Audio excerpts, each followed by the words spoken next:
people died worldwide from COVID-19. Publicly, Anthony Fauci promoted the theory that the virus arose naturally, while privately, he was well aware of a mountain of evidence suggesting the virus originated in the lab. The American people deserve answers. The American people deserve to know why dangerous research was funded by NIAID in a totalitarian country, in a lab that lacked acceptable safety standards.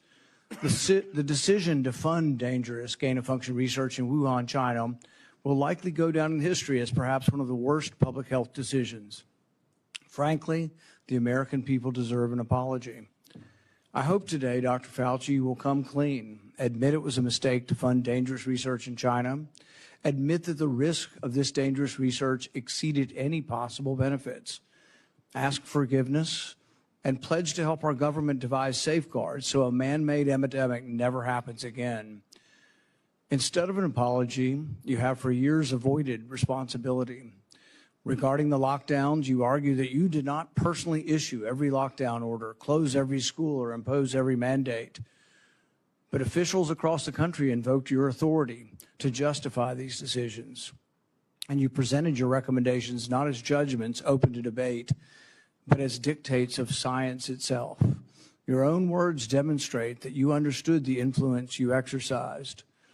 On March 14th, 2020, you wrote that the task force recommendations were driven by me, yourself, Deb, and CDC. The next day, you wrote that you had convinced Mayor Bill de Blasio to close the New York City schools, so you were involved. That same night, Governor Gavin Newsom's chief of staff told you that the governor had decided to close California schools, bars, and restaurants after watching you on television. Presidents, governors, mayors, school boards, corporations, and Congress all bear responsibility for the decisions they made. The COVID lockdown, however, could never have been inflicted without you aiding and abetting the crime. Children lost years of education. Small businesses built over a lifetime disappeared. Patients delayed cancer screenings and other medical care. Families were separated from dying relatives. Workers were ordered to accept a medical procedure or lose their jobs.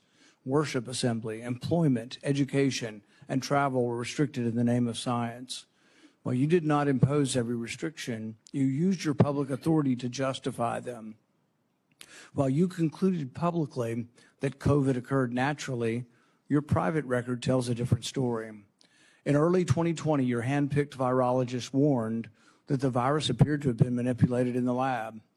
In a conference call concerning the origin of the virus, all but two of the participants believed deliberate insertion was possible.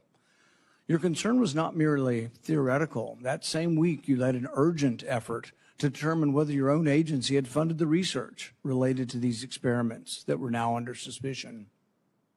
Hours later, your assistant reported that the Wuhan experiments had indeed been reviewed and approved by the NIH.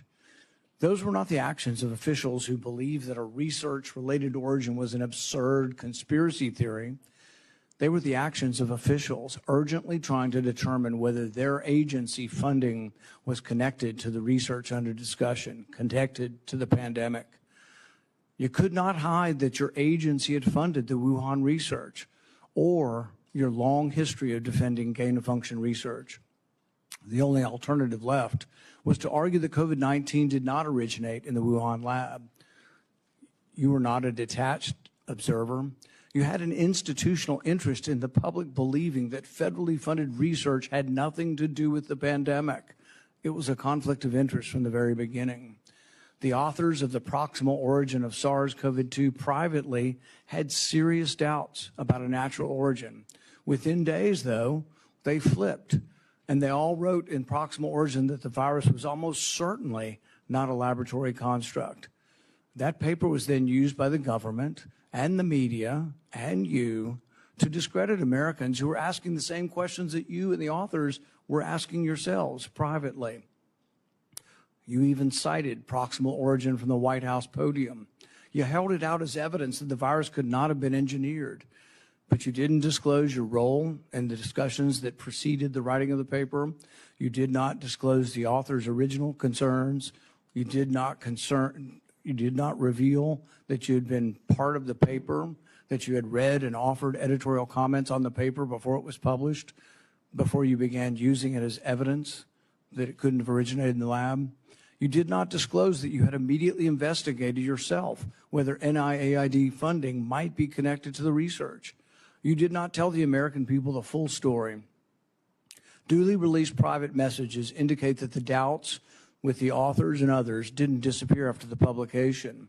So while this was being waived at the White House to show that it couldn't come from the lab, the authors were still privately continuing to assign a meaningful probability to a laboratory origin, one thing in public and another in private. Some of the same scientists discussed avoiding email and carefully managing communications that might eventually be obtained under the Freedom of Information Act. The pattern is straightforward.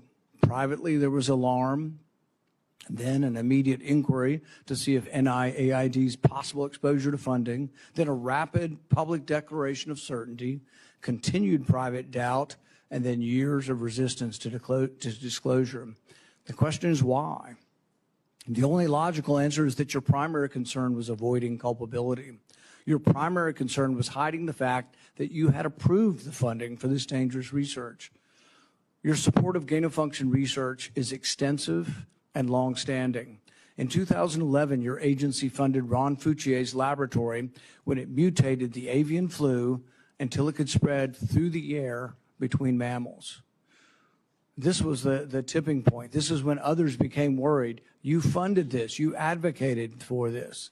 The federal government's own biosecurity board, though, recommended withholding the details of these experiments because of the danger the research posed. People were concerned that publishing it was publishing a roadmap to creating bioweapons around the world. But you sided with the gain-of-function scientist Fauci and argued that the benefits of publishing the research far outweighed the risks.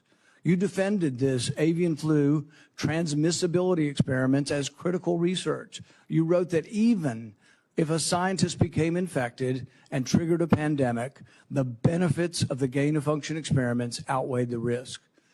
In 2014, your agency, NIAID, began funding the Wuhan bat coronavirus work. In 2015, Ralph Barrick and the Chinese scientist Shi Zhengli published NIAID-supported research combining a bat coronavirus spike protein with a SARS backbone. The resulting virus could infect human airway cells. It's a novel virus that now can infect human cells. It gained transmissibility. It gained function. In 2018, the same group of scientists, EcoHealth, Barrick, Shi, and their collaborators submitted the diffuse proposal, which involved the insertion of a furin cleavage site into the coronavirus. DARPA rejected it as too dangerous. When COVID was sequenced, though, early on in January of 2020, within days, scientists discovered that, lo and behold, it had a novel furin cleavage site, just as had been proposed in the diffuse project. This was either an extraordinary coincidence or a smoking gun, evidence that the Chinese had created COVID-19. It made the laboratory origin question more legitimate, and it made your categorical public denials indefensible. On May 11th, 2021, you told the Senate, the NIH has never, ever, and does not now fund gain-of-function research in Wuhan, in the Wuhan Institute of Virology. When I gave you the opportunity to correct the record, to reconsider the statement, you responded that you had never before lied to Congress. We were then told that only the government's narrowest regulation of definition counted here, that you could define gain of function in one way in which this wasn't gain of function, in which all of the common sense of the world would be thrown out, all of the idea that the mice were dying and the virus was more transmissible didn't matter because you had a technical definition that allowed you to fund it. But the real question is, was it dangerous? Was it a wise decision to fund this? And you haven't deviated from that. You've never admitted that it could have been a mistake funding this research in China.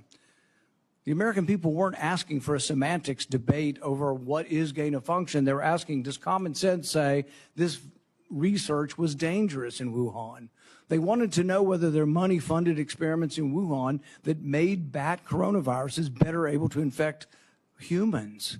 The answer is yes. They wanted to know whether NIAID adequately supervised their work. The answer is no. When you defended this research, you described its benefits in the broadest terms. But when Congress demanded accountability, you hid behind the narrowest possible definition. You can't have it both ways.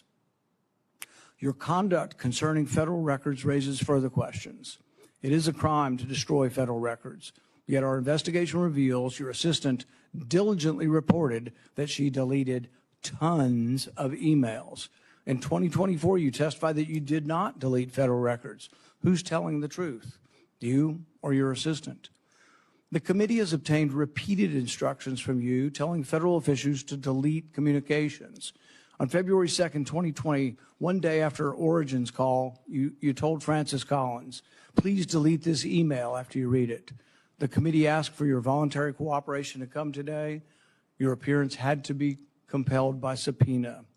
You're here today under duress. You're here today because of the court ordering it. President Biden issued you a sweeping pardon extending back to 2014, the same pardon he gave to his son Hunter. A pardon may protect a person from criminal prosecution, doesn't rewrite history. It does not erase documents. It does not convert a misleading statement into a truthful one. And it does not prevent Congress from establishing what happened. There will be another pandemic. There will be another crisis. And there will again be officials who insist that uncertainty must be hidden for the public's own good. They will demand obedience. They will invoke science. I am the science, as though it were a commandment. They will argue that government officials cannot be questioned because questioning them would undermine public trust. They have it backwards. It is secrecy that destroys trust. It is arrogance that destroys trust. It is censorship that destroys trust. And it is the refusal to admit error that destroys trust. That loss of trust may be your most damaging legacy. Trust can't be ordered. It has to be earned. No scientist is above scrutiny. No government official is beyond accountability. And no public servant has the right to treat the suffering of millions of Americans as a footnote to his preferred version of history.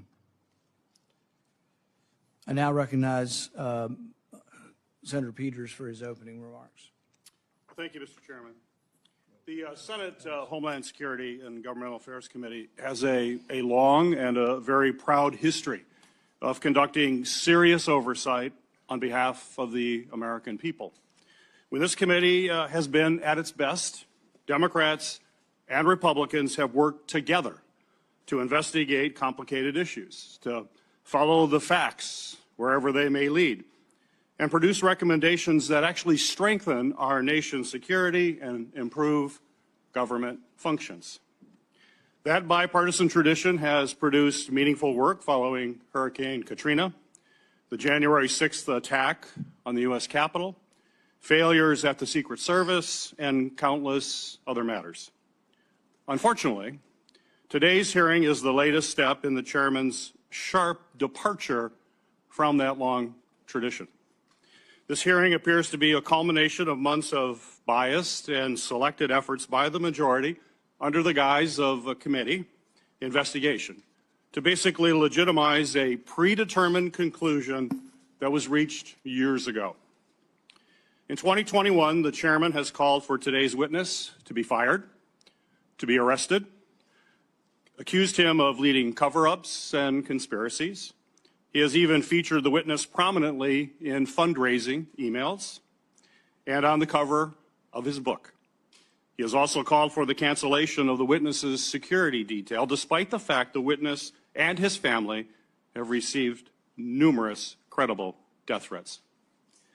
When I served as chairman, Senator Paul and I launched a bipartisan biosecurity investigation that included oversight of risky research and the origins of COVID-19, because we agreed that the committee's work would be stronger if we did it in a bipartisan manner and just followed the facts.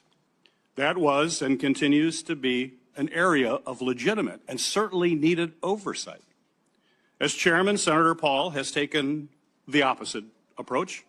He has abandoned longstanding practice by blocking minority participation in committee oversight actions and has chosen to selectively release committee records that the minority has never had any access to in order to support his pre-drawn conclusions.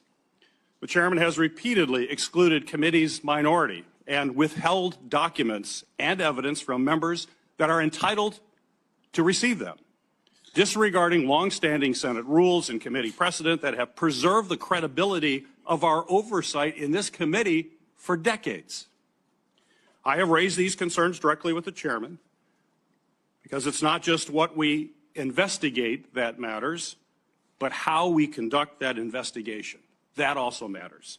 One-sided investigations designed to validate predetermined conclusions do not serve the American people who sent us to actually uncover the truth and to solve problems. I wrote to the chairman requesting that he adhere to committee rules. But instead of addressing concerns that I raised, he removed part of the committee's website from the public view.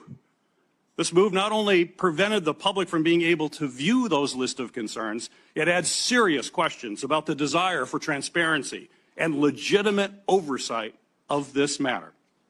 But what makes today's hearing particularly disappointing is not simply the chairman's actions, but what we could be using this committee's true and time, oversight, responsibilities to accomplish.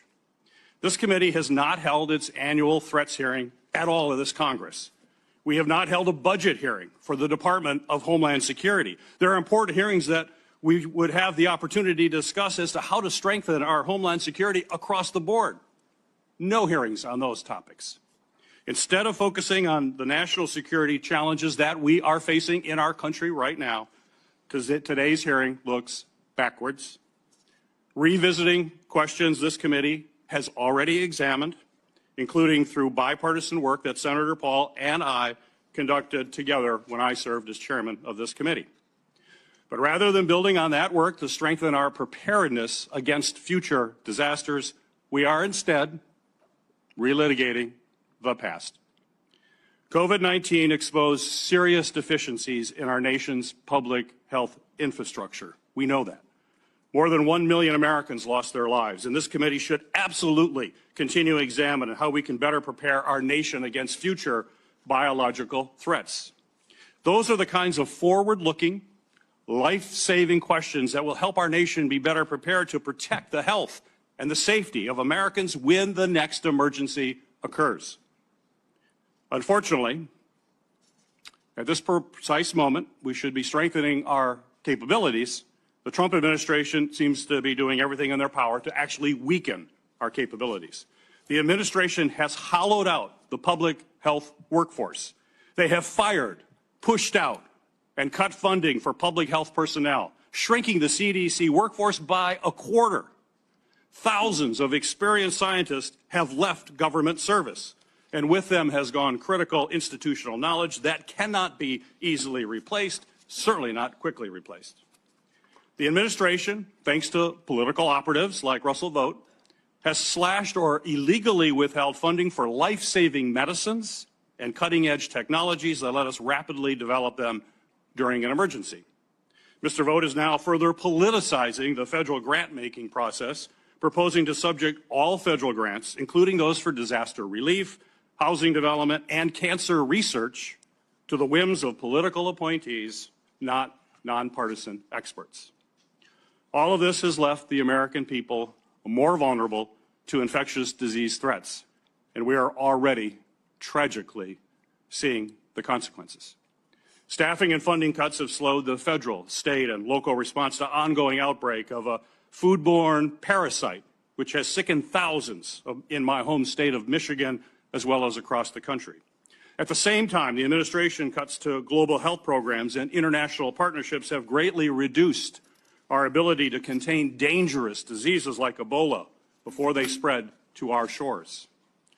We should be examining whether our federal health agencies have the personnel and the resources they need to effectively prevent, detect, and respond to these threats.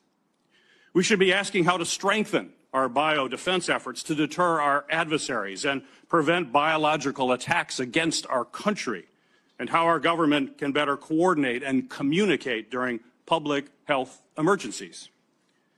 These are the kinds of forward-looking matters that are worthy of this committee's time. Instead, we are here continuing the chairman's year-long focus on one individual. History tells us, unfortunately, another pandemic is all but inevitable. The question is whether Congress and this committee will work to better prepare our country for it, or continue looking backward while our public health infrastructure crumbles around us. That is the hearing that we should be having today.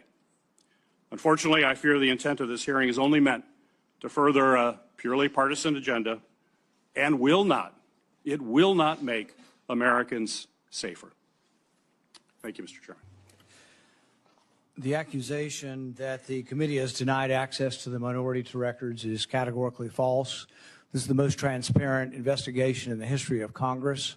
We actually created a website, and we put all of the information on the website. It continues to operate. The reason it hasn't been accessed is no Democrat ever signed up for it. Not one Democrat. We told them the access. They never asked for the access code. They haven't been on the website because they have not cared about the investigation. It's a practice of this committee to swear in the witness. Dr. Fauci, please stand and raise your right hand. Do you swear that the testimony you will give before this committee will be the truth, the whole truth, and nothing but the truth? So help you God. Dr. Anthony Fauci, you are recognized for 5 minutes for your opening statement. Mr. Chairman, Ranking Member Peters, members of the committee, I served at the NIH for over 54 years, 38 of those as director of the National Institute of Allergy and Infectious Diseases. Over that period, I proved that I believe in and respect the value of legitimate congressional oversight. In fact, I testified before and/or briefed Senate and House Senate and House committees well over 200 times over those 38 years. During and after the COVID pandemic, I have appeared multiple times for hearings in the Senate and the House, usually under oath, and sat for several days-long transcribed sworn interviews answering questions about the very issues that are now the subject of this hearing. However, given Senator Paul's obvious obsession with calling for my prosecution, his repeated slanderous comments about me, and recently his publicly releasing my unredacted personal diary aimed at embarrassing and intimidating me, the only conclusion I can reach is that the sole reason he is calling me before this committee is to get me to say something, anything, that could vindicate his repeated public pledges that I end up, in his words, quote, behind bars, unquote. Any reasonable person who has followed his unhinged obsession with me would readily come to the same conclusion. Therefore, although it pains me to do so, because of the respect I have for the legislative branch of government and my decades-long record of cooperating with Congress, under the advice of my attorneys, I will invoke my right under the Fifth Amendment of the Constitution to refrain from answering your questions. Thank you. We will now begin a round of questioning. Dr. Fauci, your testimony today is compelled by a lawful subpoena. As you know, it's a crime under 18 U.S.C. Section 1001 to knowingly make a material false statement to Congress, with a penalty up to 5 years of imprisonment. Understanding that you are under oath, the American people would like to understand your reasoning, your rationale for why you chose to fund the research in Wuhan. There have been, intelligence agencies, the CIA, the FBI, the DOE, have all come to the conclusion that more likely than not, the virus came from the lab in Wuhan. And so we'd like to know what was the rationale, what was the discussion, how, what went behind the decision to fund the research in Wuhan. How did you come to the conclusion that a totalitarian country would be capable of doing this in a BSL-2 lab, a lab that lacked the security? What was the reasoning? And are you sorry, basically, for making the decision? Would you, given another chance, say, well, gosh, circumstances now, as I know it, maybe it wasn't a wise thing. Can you explain to the committee why you chose to fund this dangerous research in China? On the advice of counsel, I respectfully decline to answer based upon my rights under the Fifth Amendment of the Constitution. In the red folder on your table is a copy of Section 192 of Title II of the U.S. Code. Your counsel has been provided a copy as well. That section makes it a crime for a witness appearing under subpoena to refuse to answer any questions pertinent to the question under inquiry. Do you have that in front of you?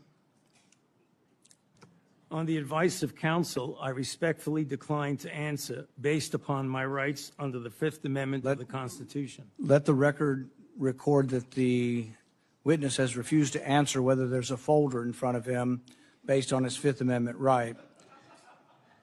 It is true that you're appearing under direction of our subpoena to provide testimony on matters under consideration by the committee, including the origins of COVID-19, risky life sciences research, and your tenure as a federal government employee.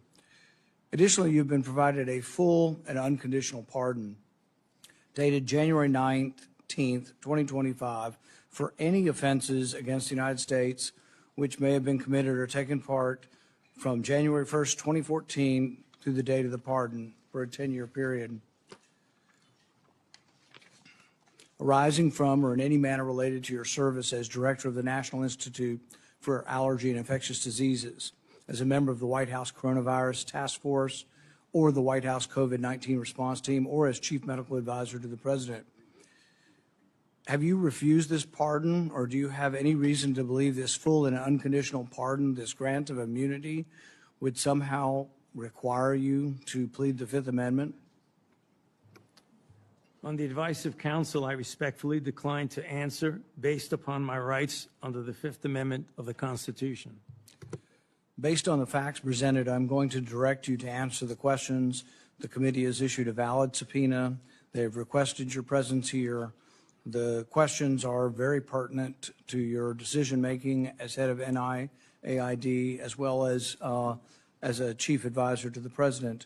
Do you still refuse to answer the questions? On the advice of counsel, I respectfully decline to answer based upon my rights under the Fifth Amendment of the Constitution. Let's do the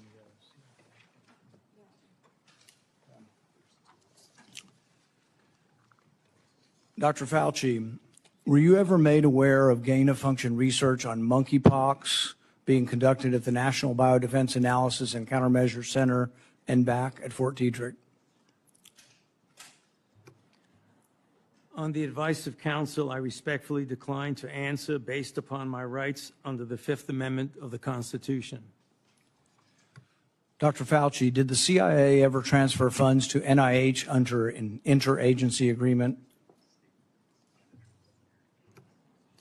On the advice of counsel, I respectfully decline to answer based upon my rights under the Fifth Amendment of the Constitution.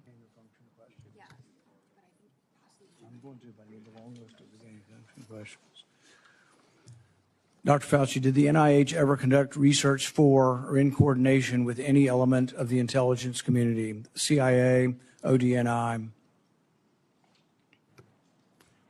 On the advice of counsel, I respectfully decline to answer based upon my rights under the Fifth Amendment to the Constitution.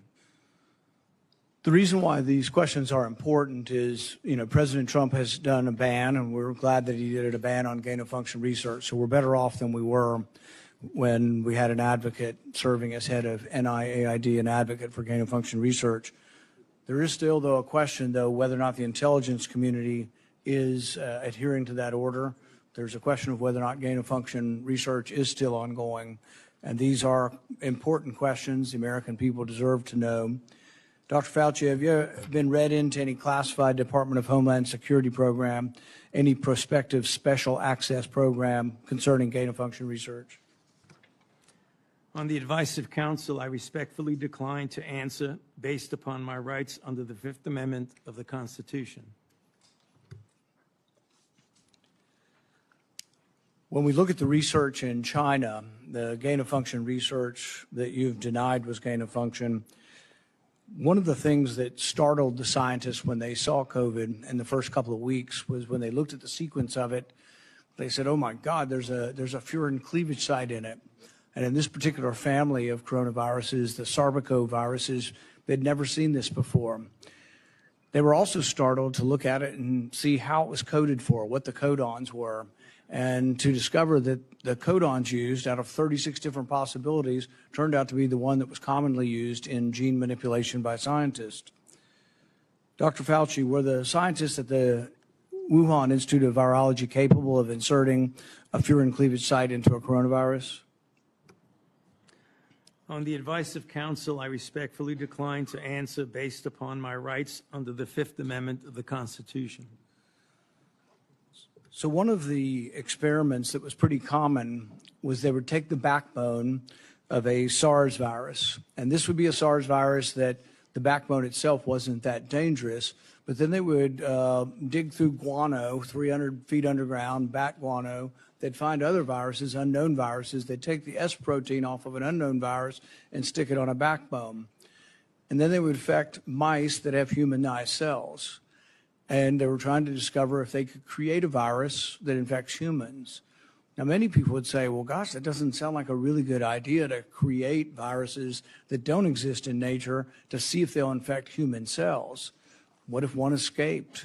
What if you keep infecting this and do serial passage, you actually adapt the virus to be infectious to humans? So the question is whether or not, Dr. Fauci, the Wuhan Institute of Virology was combining an S protein with one virus with the backbone of others, and could this lead to a virus, maybe it wasn't even predicted, but could it lead to viruses that gained in function and then could lead to a pandemic? On the advice of counsel, I respectfully decline to answer based upon my rights under the Fifth Amendment of the Constitution. One of the arguments that you and others have made against this virus coming from the lab is it couldn't have come from the viruses that have been published. And nobody's really arguing that. I think from the very beginning, people acknowledged that the viruses that have been published are too far evolutionarily distant from a virus that could have become COVID-19. But what has never been acknowledged by the side who tries to call the other side a conspiracy theory, which is really something you don't usually see in a scientific debate. This is the first time I've ever seen an article printed in Lancet by your friends who called this a conspiracy theory. You know, these are the kind of things you see as a screed on a political, website. You don't really see this in science. But when they release this as being a conspiracy theory, we're wondering that when you do this, when you combine these viruses and are able to grow them in humanized cells, whether or not this kind of risky research, whether you call it gain of function or not, whether you use the definition of gain of function, whether this kind of research should have had more scrutiny. I think in your House testimony, you testified that you never traveled to China and that you were unaware that anybody at NIH ever examined the labs, that you trusted the Chinese scientists. I think you've said that even recently, that with your discretion, you trusted the Chinese scientists. The problem is that even in our country, we trust our scientists. They're good American scientists, probably doing the right thing for America.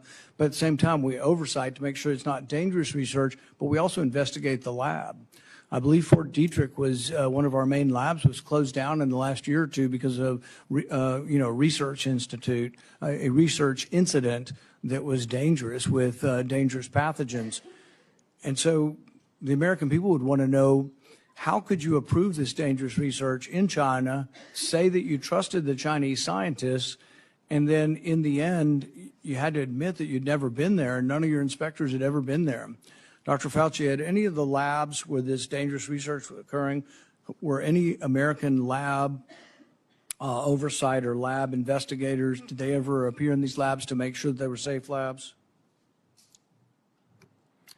On the advice of counsel, I respectfully decline to answer based upon my rights under the Fifth Amendment to the Constitution. So one of the main theories for those who have looked at this being created in the lab was the idea that could have come from a virus not previously published. Dr. Fauci, are you aware that Dr. Shi, who worked for the Wuhan Institute of Virology, was said to, and I think in her own words, to have over 100 viruses that had not been previously published that could have been a close enough relative to create COVID-19? Are you aware of that? On the advice of counsel, I respectfully decline to answer based upon my rights under the Fifth Amendment to the Constitution. Under your testimony previously, when you denied ever having funded gain of function in China, it was so adamant as to be striking, to leave no room for any interpretation of what is or isn't gain of function research. But there's another important question. Did you fund gain of function research in other biolabs around the world? On the advice of counsel, I respectfully decline to answer based upon my rights under the Fifth Amendment to the Constitution.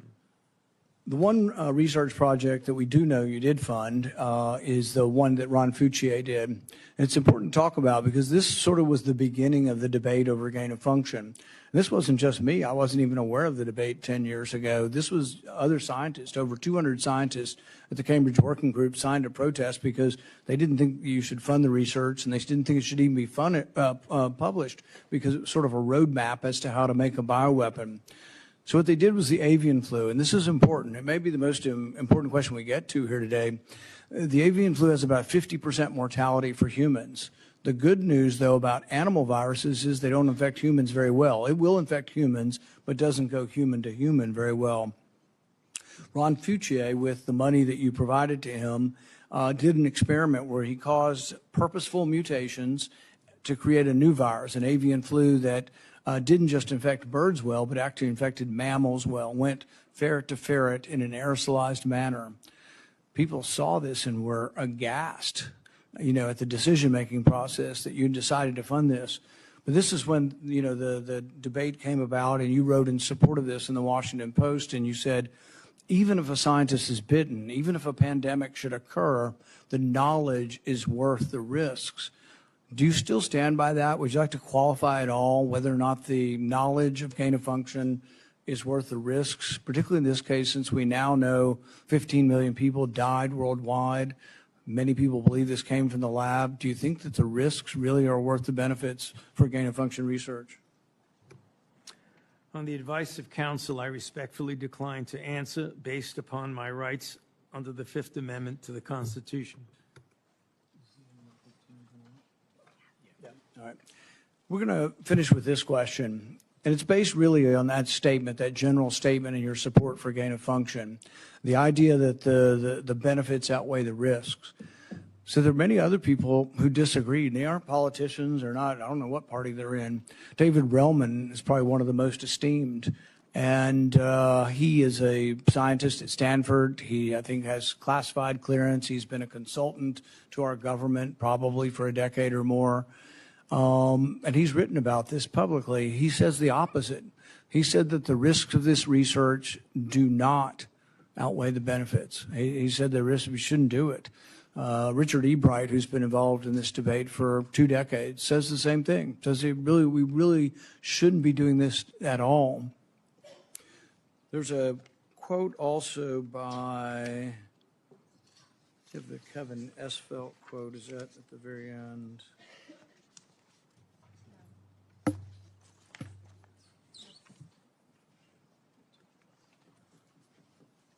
Kevin Esfelt, who's a CRISPR scientist at MIT, also wrote about this gain of function. I implore every scientist, funder, and nation working in the field, please stop. No more trying to discover or make pandemic-capable viruses. No more experiments likely to disseminate blueprints for plagues.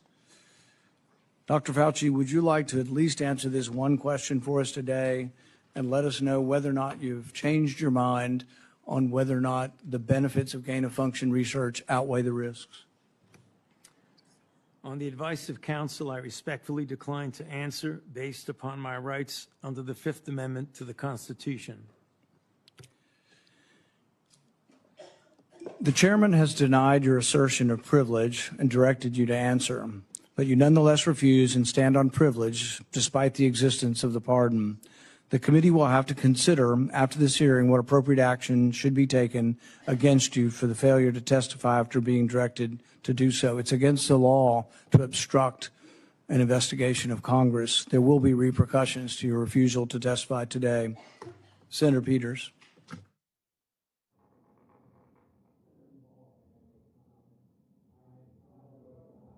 You're not recognized. You're not recognized. If you are unruly, you will be removed from the proceeding. You are not recognized, and you are not recognized, sir. Sir, you are not recognized. You are not recognized. Security, we'll hold off. But you will respect these proceedings. You were told not to sit at the table. You insist on sitting at the table, and we told you you would not be recognized. You are not invited here for testimony, sir. You are being disruptive. Would you behave this way in a courtroom? No, because the judge would put you in jail. I can't do that today, but I can have you escorted from the premises. So I would say, sir, sit quietly and don't say another word. I said, sit quietly. You are not recognized. Another word and you're gone.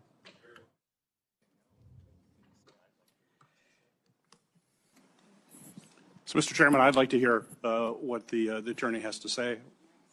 He is not recognized by the committee or the chair. If he speaks again, he will be removed from the room. This testimony is from Anthony Fauci. This is not a game with his lawyers. He can advise. His lawyers can give him advice. He's got a half dozen here. They're all allowed to talk to him. Yes. All right? Yeah. But the attorneys are not recognized. In fact, the attorney was told not to sit at the table, and he's not obeying that recommendation. There's a row behind you, sir. That's where you were told to sit, and you're not. And now you're disrupting the proceedings. And so, look, this is the way Anthony Fauci wants to be remembered, for a lawyer not listening to the rules. That's the way you want to be remembered, and that's what you're going to do. You are not recognized, sir. Security, please remove him from the room.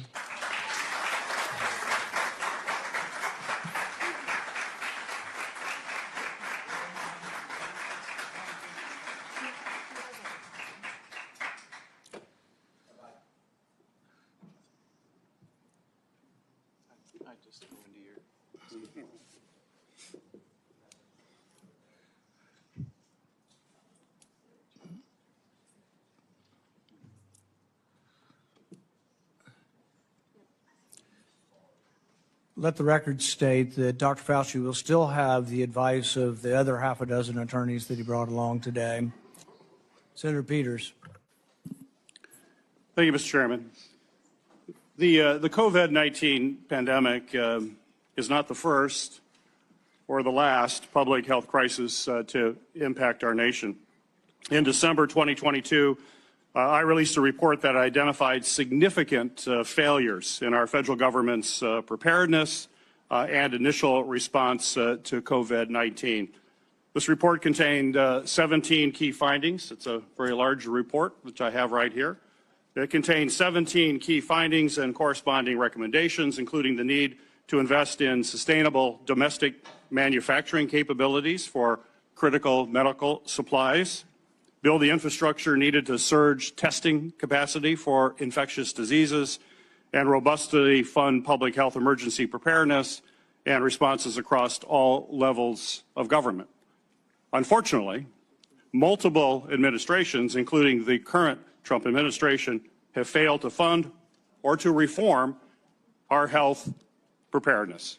This is something that I would hope the committee in the future would investigate. It needs to be taken a look at. It also feels like a new public health threat is hitting us every month. There's a foodborne parasite affecting thousands of people in Michigan and across the country, and our federal agencies still haven't fully pinned down the source of that outbreak. Measles cases in this country are at the highest they've been in 35 years. More children are getting sick and even hospitalized from this preventable disease. Over 1,000 people have died from the Ebola virus in Africa, and we don't know how widespread this crisis actually is. We have a hantavirus scare on a cruise ship, and though it hasn't made headlines in the way that the screwworm threatening our food security has, I remain concerned about bird flu that is also spreading and could one day cause a pandemic. This is also something this committee should be investigating and holding hearings on. Since January 2025, the Trump administration has taken a number of actions to drastically weaken our ability to fight infectious diseases and biological threats that endanger Americans. These actions are both incomprehensible and are also inexcusable. They include slashing funding for public health and infectious disease research, canceling contracts for cutting-edge vaccine technology, shutting agencies responsible for tackling infectious diseases around the world, firing thousands of federal employees with keeping our communities and our medicines and our food supply safe, and injecting political appointees in what should be non-political grant-making functions.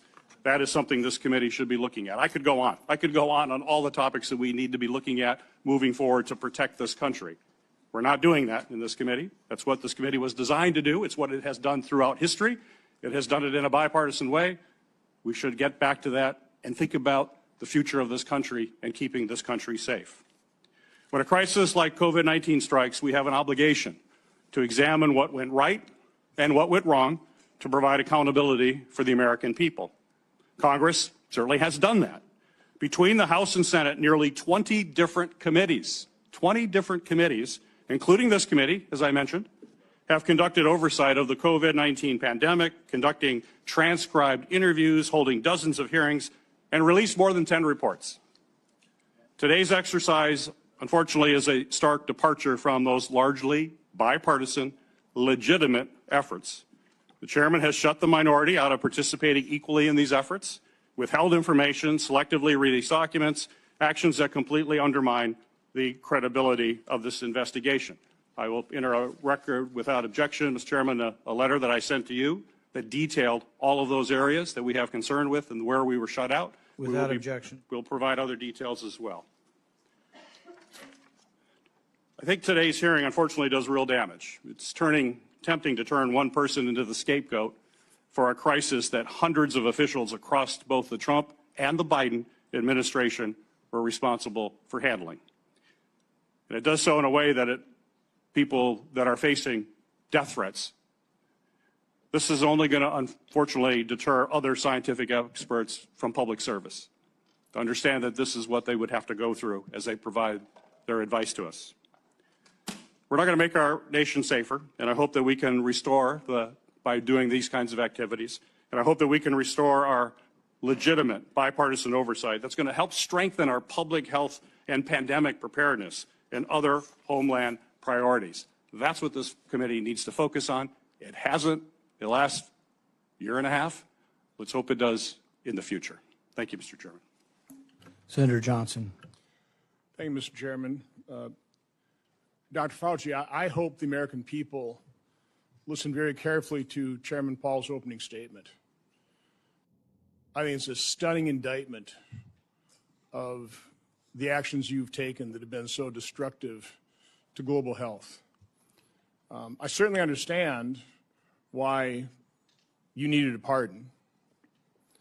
I certainly understand why, on the advice of counsel, you're not answering any questions, because I think it would be almost impossible for you to answer the questions truthfully without really demonstrating what you did,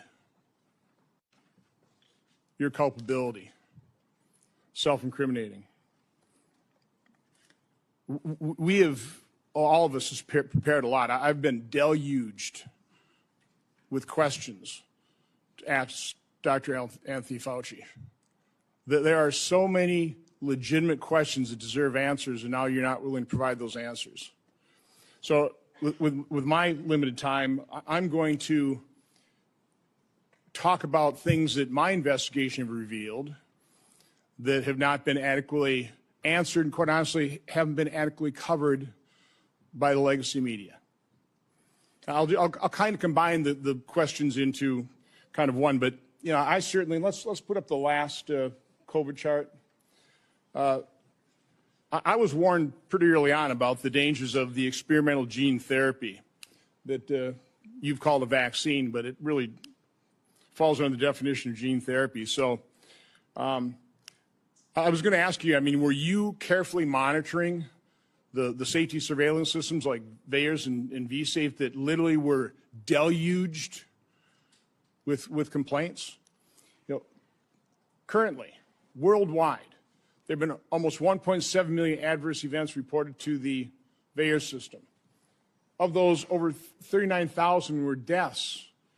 And of those deaths, 24% occur on the day of vaccination within 1 or 2 days. 24%, which, by the way, just happens to be the same percentage that a Rasmussen poll pointed out the American public believe 24% of the American public believe they know somebody who died of the experimental gene therapy. So, again, I was certainly interested in asking you whether or not you were following this as carefully as I was. It's not my responsibility to follow safety surveillance systems, but I did. And by the way, when I published, this is actual government information. When I published it and people had me on their shows, they would be censored by Facebook. They would be deplatformed. I think largely at the behest of the actions you took to make sure that disinformation wasn't spread. This wasn't disinformation. This was the truth. So I was going to ask you whether you knew Dr. Marks. I think you do know him. He's the head of CBER. He's the man who is in charge of approving vaccines and surveilling for the safety. My investigation shows that on March 1st of 2021, less than 3 months after the emergency use authorizations, he was warned by Dr. Anna Scharsman, data mining expert, that the algorithm they were using to analyze VAERS data was going to hide in mass safety signals. 26 days later, and 3 months consecutively after that, they did data runs with a new algorithm that unmasked those safety signals. They showed dozens of safety signals, including sudden cardiac death, cerebral artery occlusion, basal ganglia stroke, agonal rhythm, Bell's palsy, and pulmonary infarction. Your diaries now show that you actually suffered pulmonary infarction in, I think, probably June 2021. I was just wondering whether it ever went through your mind that maybe that injection, all those boosters you took, might have caused that. And the question I was going to, and I'll ask this question, were you ever made aware of the fact that Peter Marks was warned that the algorithm was going to hide the safety signals? And were you told that senior FDA officials were given shown dozens of safety signals associated with the COVID injection? On the advice of counsel, I respectfully decline to answer based upon my rights under the Fifth Amendment to the Constitution. Next area I want to go through is in that same month of March 2021, an employee at NIH, Dr. Nath, led a team of researchers who were diagnosing and treating individuals who'd never had COVID but were severely injured by the genetic therapy injections. Dr. Nath told those individuals, stay quiet. We want to make sure that we gather all the information and then release it to doctors so they can treat people like yourself. There was a concerted effort, and I'll enter this into the record. It appears inside NIH to quash Dr. Nath's publishing of that study. It finally was put on a preprint server with telling no one, and I think about May of 2022. I think what's noteworthy about this is Dr. Nath told the injured participants that early treatment, early intervention was crucial for them to be treated. And yet within the NIH, they were questioning what was Dr. Nath doing. They didn't want to publish that because, and I want to take time searching for it, because publishing it would create vaccine hesitancy, which is what we continue to hear time and time again, is the reason they didn't promote they lied about the safety signals they were seeing. Throughout the pandemic, I always push early treatment. We've got things in here where you were really concerned about remdesivir because it was untested, but hydroxychloroquine, yeah, it was an approved drug. Maybe some safety issues, but we had a great deal of experience with it. All of a sudden, you had the Surgisphere study that was retracted within 2 weeks because it was completely false, totally blew up the use of hydroxychloroquine. And then when it comes to ivermectin, which, by the way, because I was contacted by so many people, I referred them to doctors who actually had the courage and compassion to treat vaccine-injured individuals. It works.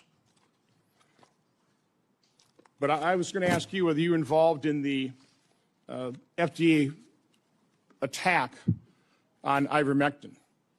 You had a interview on CNN on August 29th of 2021, where, again, I just don't want to take time to find the exact quote, but you said there's no evidence that ivermectin is helpful. On that exact same day, and I've got the studies right here.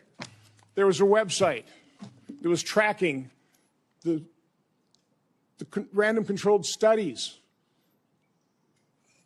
Here they are, showing 60, 70% efficacy of ivermectin. The same day you say there's no evidence, there was all kinds of evidence. Loved ones had to go to hospitals, had to sue hospitals. Just, would you try it? So I would want to know, to what extent were you involved in sabotaging hydroxychloroquine, ivermectin, and did you do that because you knew the only way you get an emergency use authorization for these drugs, these experimental gene therapy, was if there was no effective treatment, you couldn't get the emergency use authorization. So is that why you helped sabotage these cheap generic drugs in favor of remdesivir, which, by the way, nurses, are you aware of the fact that nurses called it run, death is near? On the advice of counsel, I respectfully decline to answer based upon my rights under the Fifth Amendment to the Constitution. But let me end on this note, because this just came to light. We've got 11 million pages of documents. We also have other people who were in the room. But now you actually lied to your own diary. On March 27, 2020, you wrote in your diary, "To my surprise yesterday, the POTUS sent a letter to governors outlining a plan to reopen county by county while monitoring the spread of virus in low-risk counties. This was half-baked and never shown to Deb or I before it was sent out." So we have evidence that, in fact, you were fully aware of it and certainly approved, if not authored it. So I was just simply asking you, is that true? Did you literally lie to your own diary? Did you know of that letter sent out to governors about reopening county by county? And again, Mr. Chairman, I'd ask you to ask the witness to just answer that one simple question. On the advice of counsel, I respectfully decline to answer based upon my rights under the Fifth Amendment to the Constitution. Thank you, Mr. Chairman. Senator Hassan. Thank you. Dr. Fauci, I want to start by thanking you for more than 50 years of service to this country at the National Institutes of Health. And it is unfortunate that you have been put in the position that you are in today. And it must be enormously frustrating to know that this hearing is designed to entrap you. It must be very frustrating for your attorneys to hear the chair's mischaracterization of the legal issues and posture that impact your decisions at the witness table today. Meanwhile, I was going to ask you a series of questions about things that are relevant right now to the people of the United States about the state of public health in this country. Since President Trump took office in 2025, more than 4,500 cases of measles have been reported. That is more cases in the year and a half since Donald Trump has been president than were reported from 2000 to 2024 combined. Children are dying because there has been increased vaccine hesitancy, fueled by Robert F. Kennedy Jr., the Secretary of Health and Human Services, and frankly, his entire administration. Thousands of people in the United States of America have been sickened by a foodborne parasite, and the outbreak is nowhere near under control, as staffing at the FDA and other critical public health entities has been slashed by Russell Vought and Elon Musk. Last year, the National Institutes of Health awarded 201 fewer grants compared to the previous years. 207, I am corrected, compared to previous years. As those grants were either canceled or delays, especially at the beginning of the Trump administration, I can tell my colleagues what the impact was on people in New Hampshire, on scientists in New Hampshire, on clinical trials in New Hampshire, where people's cancer treatment was interrupted because Elon Musk and Russell Vought know better, they say, than the people at NIH about what to fund. And because they did some sort of word search, it seems, for some of the grants, and boy, oh boy, if you were studying rural health in New Hampshire and trying to understand how to better engage people who need health care in rural America, that was off the table. America is losing researchers and scientists to other countries because researchers and scientists, highly trained, highly qualified, invested in often by the American taxpayer, are finding the hostility from this administration so strong that it interferes with their science, and they want to pursue science wherever that science takes them. I also sit on the Health, Education, Labor, and Pensions Committee. We have had a number of hearings with nominees recently to fill critical spots. One of those nominees is Dr. Erica Schwartz, a brilliant woman, medical degree, biomedical engineering degree. I think she also told us she has a law degree and a master's in public health. She was a 2-star admiral in the United States Navy, an experienced doctor. And yet, when I asked her if she would push back at Secretary Kennedy, if he instructed her to suspend the promotion of the flu vaccine, as he did some point in the last few months, there's an email to prove it, she couldn't answer that question. She either could not, would not, or had been bullied into evading a question about whether she, as the director of CDC, would stand up to Secretary Kennedy, the most unqualified Secretary of Health and Human Services this country has ever seen, and more than unqualified, somebody who pursues conspiracy theories, degrades people with disabilities, and continues to promote disproved science. That's the state of healthcare and public health in this country right now, not to mention the $1 trillion or so of cuts to the Medicaid program that is decimating healthcare in my state and decimating it around the country, not to mention the refusal of my colleagues and this administration to extend critical tax cuts for people who are trying to afford insurance on the Affordable Care Act. I just was at one of my community health clinics, and they are reporting fewer and fewer people coming in for care, disrupting care because they can no longer afford health insurance.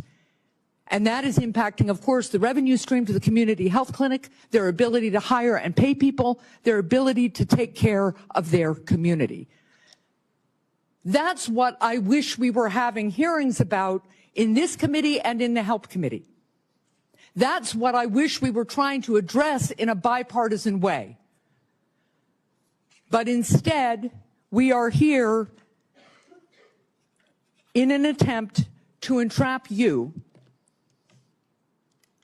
because you had a distinguished career trying to put Americans' public health first.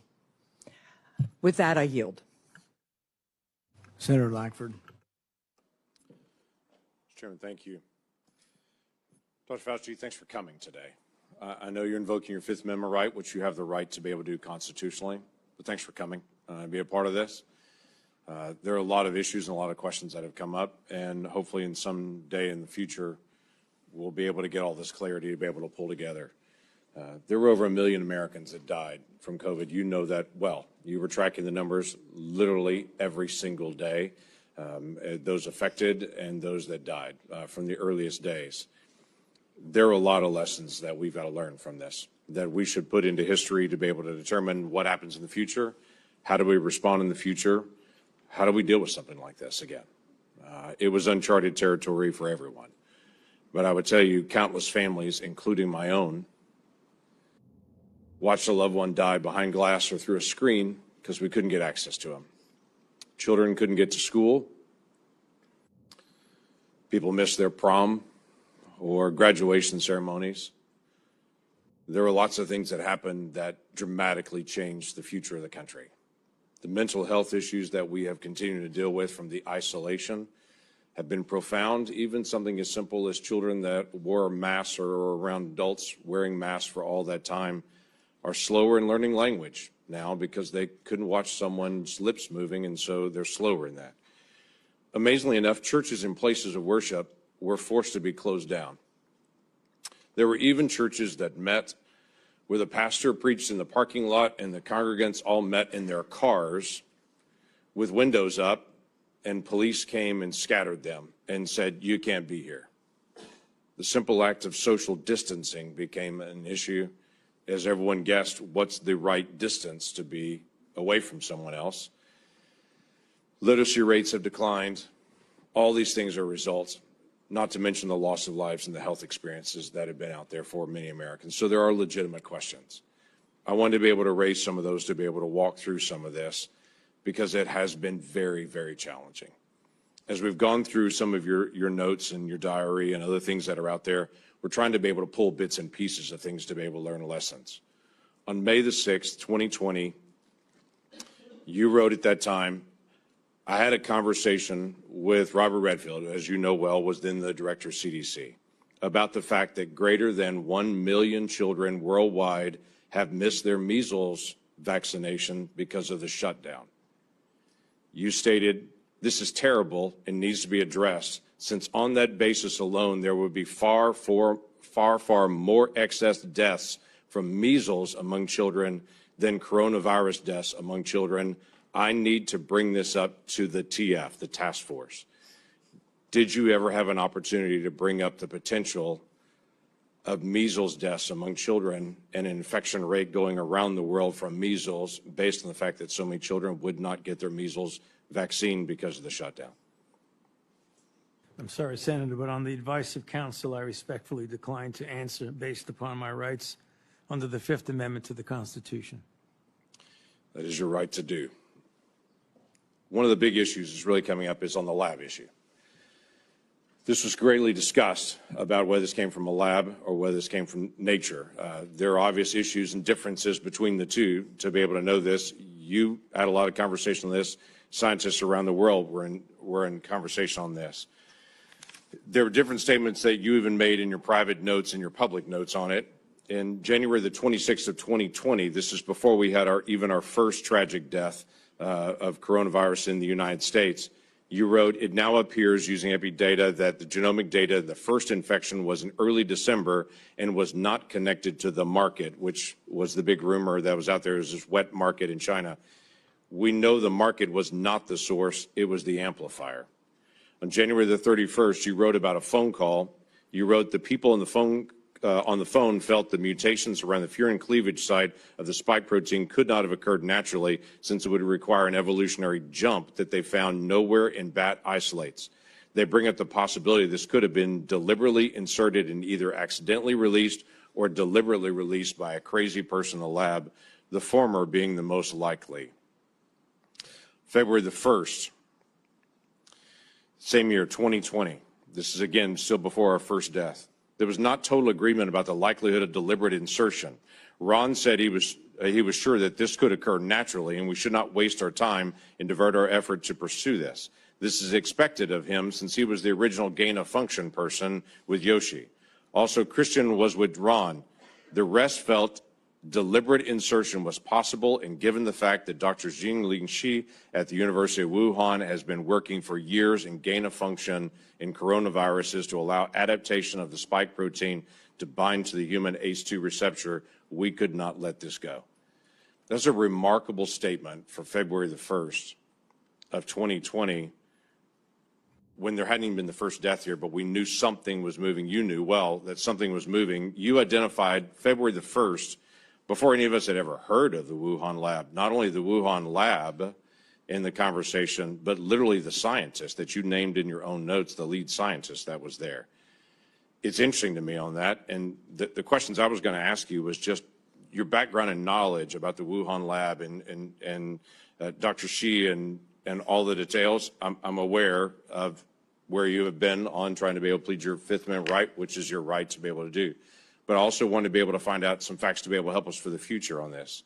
The Lawrence Livermore National Laboratory in May of 2020 put out a classified document that has only been recently unclassified on this, that had this statement: we assess all the necessary conditions for an accidental release of a laboratory-modified coronavirus, specifically a coronavirus adapted to recognize human cell receptors, were present at the Chinese Wuhan Institute of Virology in mid to late 2019.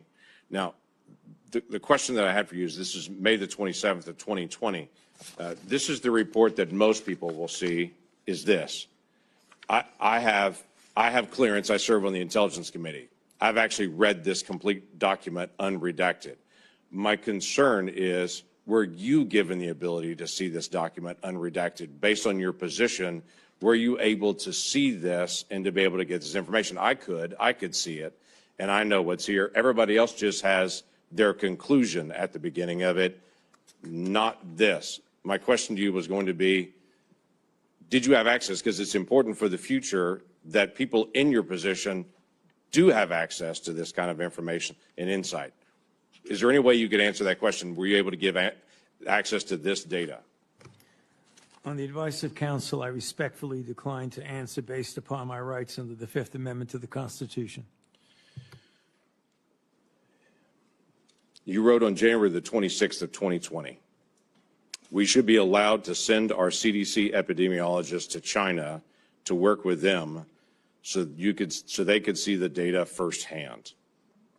You also wrote in February 12th, 2020, that you had great concerns about the World Health Organization because it depends greatly on China and, as you stated, often bows to them.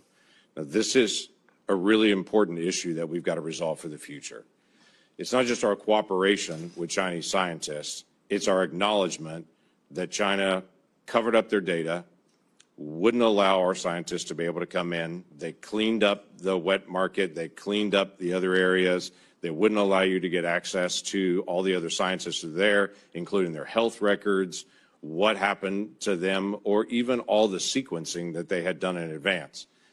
For the future of our research and our cooperation with any scientist around the world, I think it's really important that we resolve, if we're going to fund research and cooperate with you, we've got to have certain things from you. If things go sideways, we've got to have access to all information in all places. You were noting not only that China was affecting the World Health Organization and that China was bending them to their will, and so the World Health Organization was putting out data that you saw, at least at that point, as being from a Chinese perspective, covering up what was going on, but you also noted we weren't able to get access to all this information.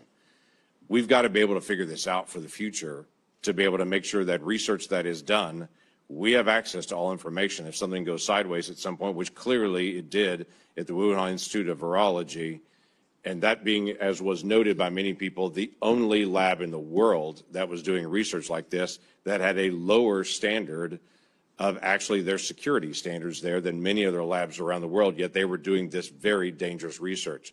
What can we gain, and what advice could you give us to say in a future setting, we've got to make sure that we actually get information from people and we can be guaranteed that we're going to get that insight? Yes, sir. On the advice of counsel, I respectfully decline to answer based upon my rights under the Fifth Amendment to the Constitution. I yield back. Senator Blumenthal. Thank you, Mr. Chairman. I want to go back to the dark days of the coronavirus pandemic, one of the darkest days or times in our history. Hospitals were overflowing. Navy medical ships were docked in the Hudson River. Emergency rooms were forced into unprecedented triaging during the worst week of the pandemic, which happens to have been the last week of President Trump's first term. More than 25,000 Americans died of COVID-19. Easy to forget those dark days. But for the past 18 months, the Trump administration has been engaged in a campaign to rewrite this history. And today's proceeding, I fear, is part of that effort, one of the darkest days in our Senate's history. The Trump administration has launched a baseless set of smears against vaccines that help pull us out of that public health crisis, vaccines that are undoubtedly President Trump's greatest accomplishment. It has slashed funding to local public health departments that were on the front lines of the pandemic, and those healthcare workers are heroes. It has disparaged those heroes as woke or wasteful, and it has used a politicized Department of Justice to target the researchers who helped us track and understand the novel virus. Today's hearing is another page in that playbook, sadly, tragically. Dr. Fauci, you've spent 5 decades in public service, including nearly 4 decades in leadership at the National Institutes of Health, helping to conquer COVID-19, but also HIV, swine flu, Zika, Ebola, and other epidemics with real-life results saving human lives. Put aside all the flowery rhetoric that we hear in the United States Senate. Dr. Fauci has saved lives, as have public health officials in the United States and throughout the world. And today, we are demeaning and degrading their life-saving service. Republicans are eager to rebrand you as a villain in order to distract from their own failure to protect Americans from soaring health care costs.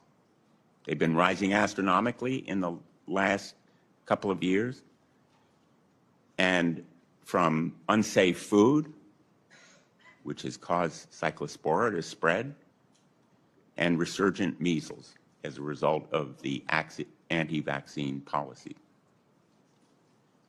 This hearing is the culmination of a years-long crusade, which started more than 6 years ago when Dr. Fauci dared to contradict President Trump.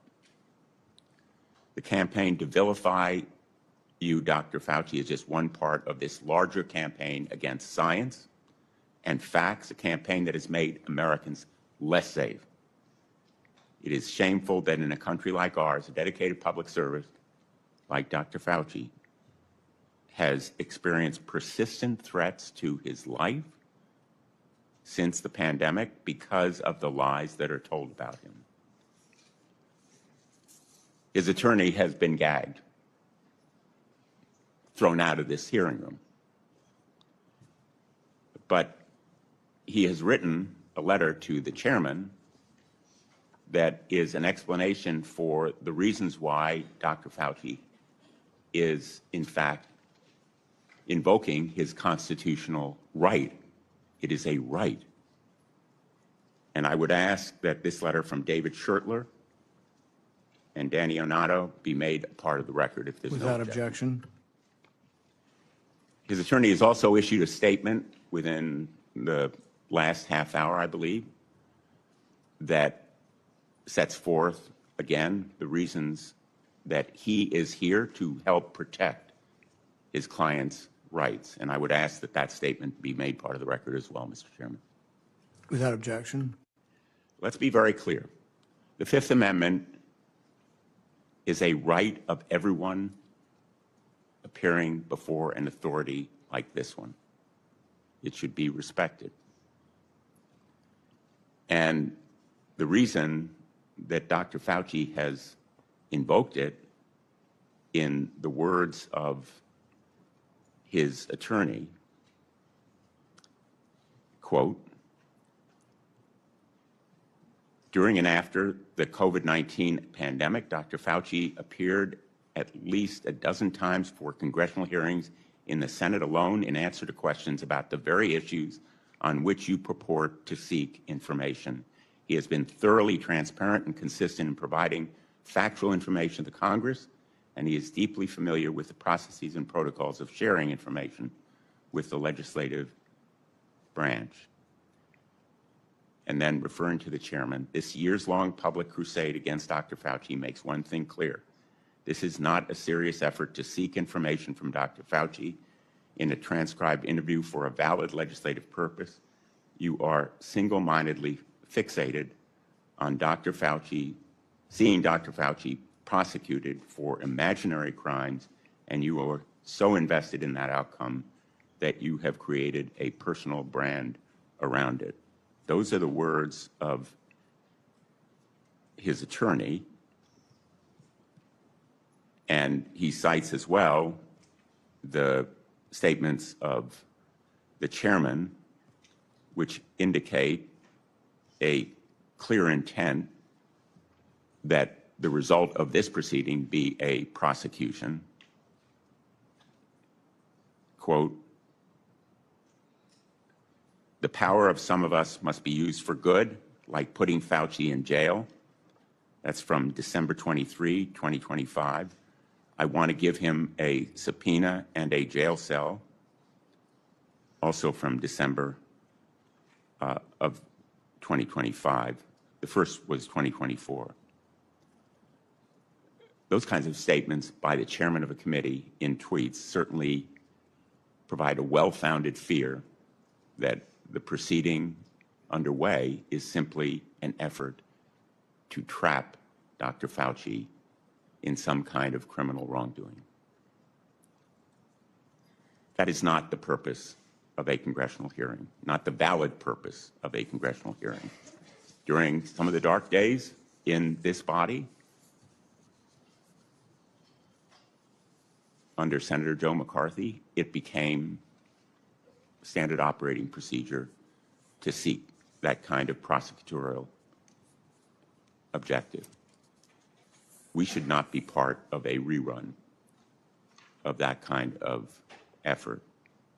This attempt to rebrand one of the most challenging times in our nation's history is a short-sighted act of desperation that will leave us less prepared for the next pandemic. It is an insult to the memory of more than 1 million Americans who died from COVID-19. If there are valid scientific questions about the origins of this pandemic, COVID-19, about the kinds of steps that were taken to counter it, about the need for more preparation, they should certainly be addressed, but not in a show trial, not as part of a continuing vendetta against a single individual. And unfortunately, I fear that is what we are seeing today.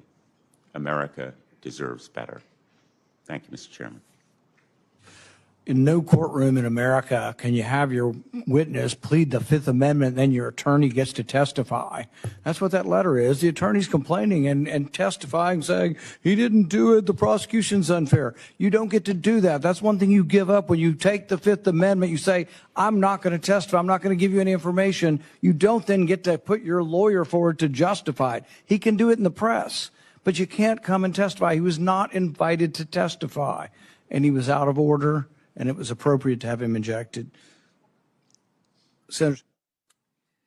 Chairman Paul, thank you for doing this. I think I know in my state people have been asking questions about Dr. Fauci for years. So, Dr. Fauci, your entry has made clear that you love being a hero, a celebrity, and here having the eyes of the world upon you. You loved every newspaper profile, every photo shoot, every fancy dinner with the elites. To many Americans who lost family members, who lost trust in our federal government, you're not a hero. Unfortunately, you're a villain. You made yourself the story and abandoned the American people to serve your own ego. To begin, I would like to talk about your relationship with David Morenz. He was the senior advisor in the NIAID, Office of the Director, your office, for 16 years. He was your friend. He was a frequent guest at your house. You reportedly co-authored over 50 scientific articles with him. You turned to him first right after COVID-19 first occurred. Earlier this year, the Department of Justice charged him with conspiracy against the United States, in addition to other charges as part of a conspiracy to conceal information and falsify records to suppress alternative theories about the origins of COVID-19. Now, you've publicly kicked this man to the curb, saying, Dr. Morenz was not an advisor to me on institute policy or other substantive issues. So let's start with the use of personal Gmail accounts and Dave Morenz's relationship with Peter Daszak. Dave Morenz tells Peter Daszak, president of Equal Alliance, and you've got this in front of you, it's Exhibit 1, and it's already in the record as part of this. It says, quote, P.S. I forgot to say that there's no worry about FOIA. I can either send stuff to Tony on his private Gmail or hand it to him at work or at his house. He is too smart to let colleagues send him stuff that could cause trouble. Dr. Fauci, did Dr. Morenz's relationship with Peter Daszak concern you? Yes or no? On the advice of counsel, I respectfully decline to answer based upon my rights under the Fifth Amendment to the Constitution. Did Dave Morenz ever bring documents to your house? On the advice of counsel, I respectfully decline to answer based upon my rights under the Fifth Amendment to the Constitution. Did you ever receive a text about your work at NIAID to your personal cell phone?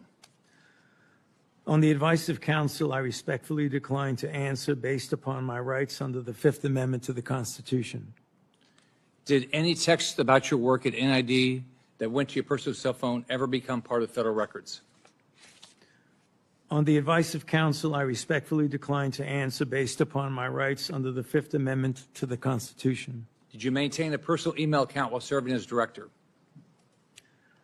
On the advice of counsel, I respectfully decline to answer based upon my rights under the Fifth Amendment to the Constitution. Did you ever receive work-related communications on that Gmail account from David Morenz? On the advice of counsel, I respectfully decline to answer based upon my rights under the Fifth Amendment to the Constitution. Did you preserve any work-related communications on that Gmail account from David Morenz? On the advice of counsel, I respectfully decline to answer based upon my rights under the Fifth Amendment to the Constitution. Did David Morenz ever provide you with documents outside of those two ways that would violate NIH policy for FOIA compliance? On the advice of counsel, I respectfully decline to answer based upon my rights under the Fifth Amendment to the Constitution.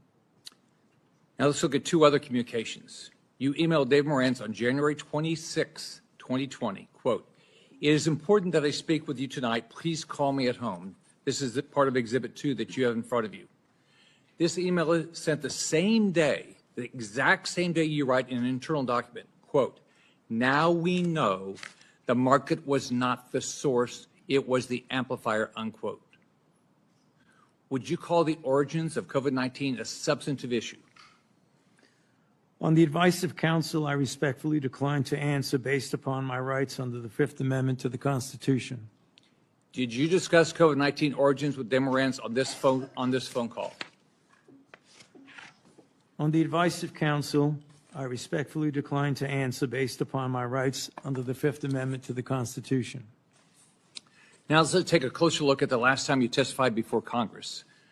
This is part of what you have in front of you as Exhibit 4, which is part of the record. In June 2024, you testified to Dr. Moran's, quote, was not an advisor to me on institute policy or other substantive issues.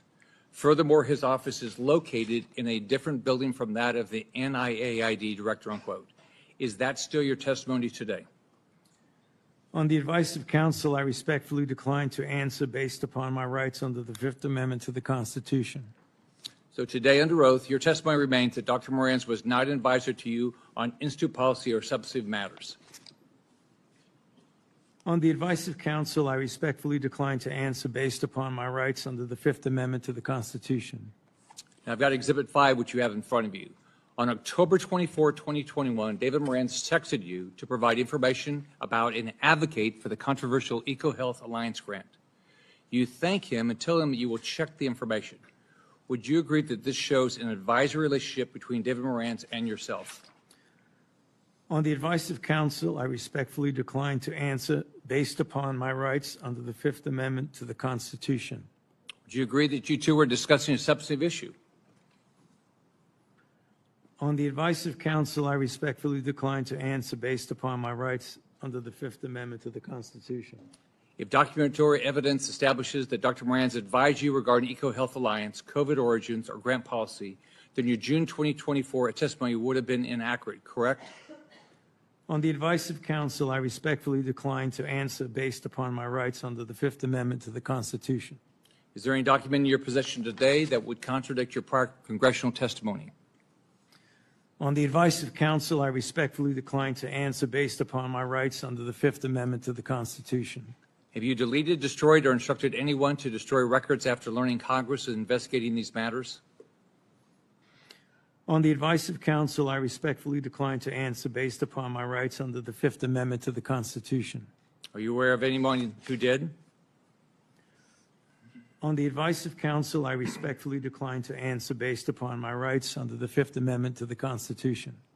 As you know, Dr. Moran now faces charges related to destroying records while you distance yourself from him. Is that fair to a decades-long friend? On the advice of counsel, I respectfully decline to answer based upon my rights under the Fifth Amendment to the Constitution. When is the last time you spoke to him? On the advice of counsel, I respectfully decline to answer based upon my rights under the Fifth Amendment to the Constitution. In hindsight, are you disappointed how you handled COVID? Do you have any regrets?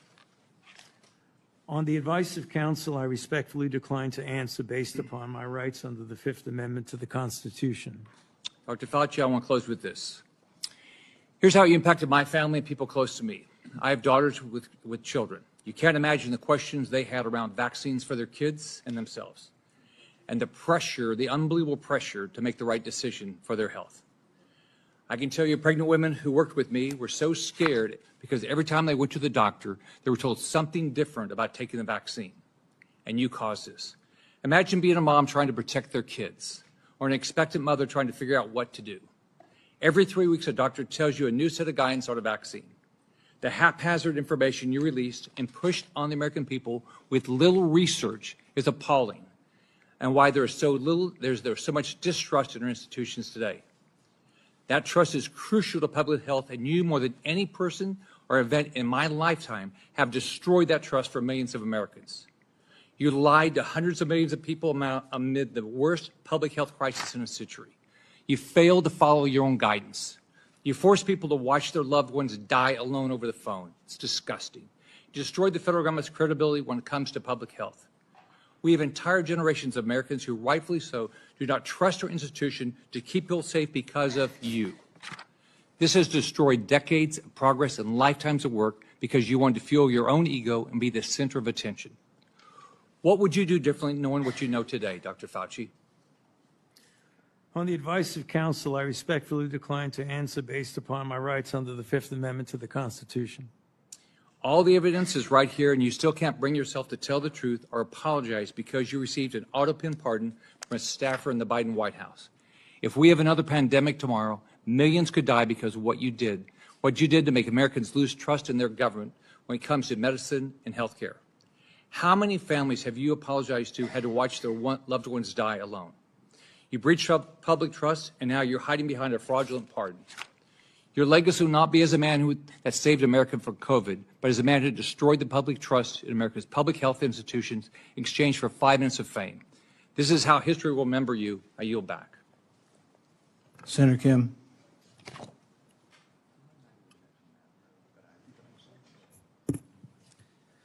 Thank you, Dr. Fauci, for coming on out in front of this committee. I know it's not what you would want. It's not what you deserve. I just want to say and start by just saying thank you to you for your service to this nation. I didn't know much about you prior to the pandemic. I came to learn about you from however many Americans did, but I also had the opportunity to talk to you and engage with you as someone who is a member of the Select Committee on the Coronavirus Crisis over in the House of Representatives. When I learned about your background, 38 years as the director of the National Institute of Allergy and Infectious Disease, appointed by President Reagan, served under 7 presidents, 4 Republicans and 3 Democrats. I admire that greatly. I myself had a chance to serve in the executive branch, serve in government under both a Republican president and a Democratic president.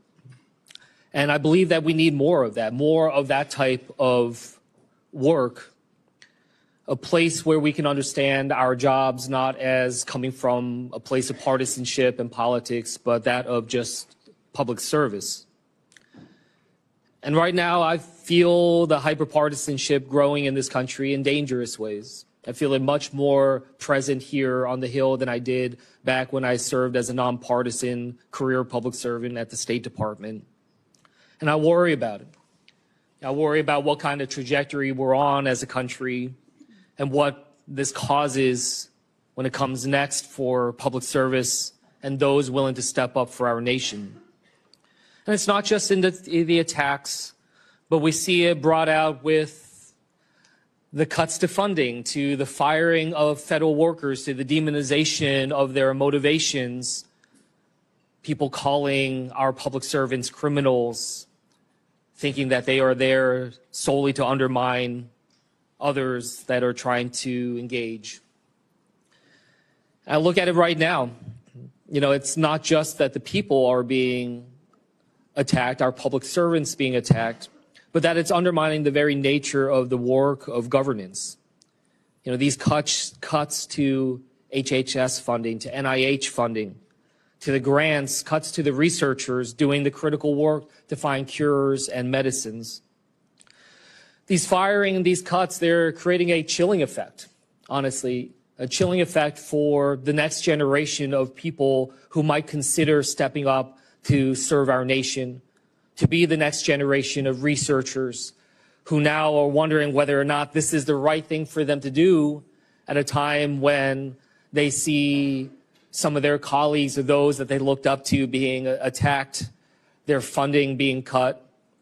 Researchers that I talk to who are now either leaving the country or considering leaving the country to do their work because of the sheer unpredictability of America. That this nation so great, so powerful, has now been crippled with this sense of unpredictability and unreliability. That is not the type of country that I hope we strive to be. I've raised this because these attacks upon Dr. Fauci, it's not just about him. It's sending signals to others who are thinking about serving our country, our scientists, our doctors, our healthcare professionals, our researchers, trying to show to them that if you don't get in line with the politics, that you will also potentially be subject to attacks. And from the work that he has done, from HIV/AIDS to Ebola to COVID, you know, we've seen him try to engage in these crises. They're not easy, especially when it's a novel disease, when you don't know what comes next, a lot of unknowns, having to make decisions without the full breadth of knowledge we always wish we had in hindsight. But there is nothing perfect no perfect clarity when it comes to pandemics, when it comes to crises. I worked in national security and wars and crises. I made judgment calls, gave my best advice to generals, to ambassadors, even to a president. Did I get it all right? No. Did I do my best? I did everything I thought I could with the information that I had. The public servants, they do this work because they love this country and that they strive to improve it. It's not an easy job, but it is because there is so much at stake in our country. But these public servants do it because they are in the arena.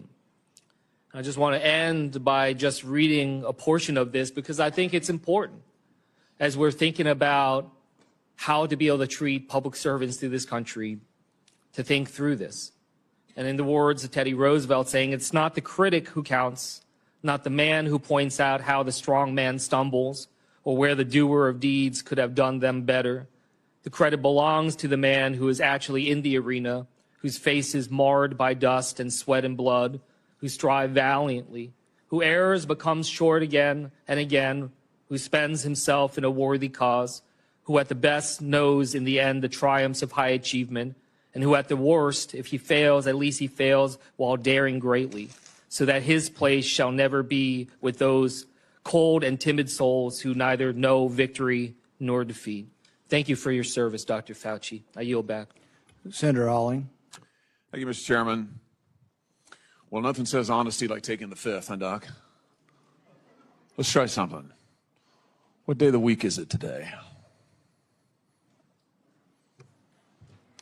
On the advice of counsel, I respectfully decline to answer based upon my rights under the Fifth Amendment to the Constitution. What color tie are you wearing? On the advice of counsel, I respectfully decline to answer based upon my rights under the Fifth Amendment to the Constitution. What color's the carpet in front of you? On the advice of counsel, I respectfully decline to answer based upon my rights under the Fifth Amendment to the Constitution. Let's just get one thing straight. You don't have any rights under the Fifth Amendment because you've been pardoned, as you very well know. As the Supreme Court has been clear for a century and more, Brown versus Walker, 1896, when he has been pardoned, he may not stand upon his privilege. You know that. Your lawyers sitting behind you now shifting nervously in their chairs. They know it. This isn't about the Constitution. This isn't about the law. This is about contempt. Contempt for this body and contempt for the American people. But I think I know why you're doing it. It's because you don't want to answer questions. It's because you did all kinds of terrible things. It's because during the pandemic you got rich, didn't you? You got rich while people were dying, hundreds of thousands of Americans, over 1 million in the end, and you were getting rich. And not only were you doing that, you were using federal employees with taxpayer money to apply for and solicit cash prizes for you personally, cash prizes totaling over $1 million. You did all of that during the pandemic, didn't you? That's a question. On the advice of counsel, I respectfully decline to answer based upon my rights under the Fifth Amendment to the Constitution. You remember Greg Folkers? Who was that? On the advice of counsel, I respectfully decline to answer based upon my rights under the Fifth Amendment to the Constitution. Your chief of staff is the answer. Do you remember Patricia Conrad? Who was that?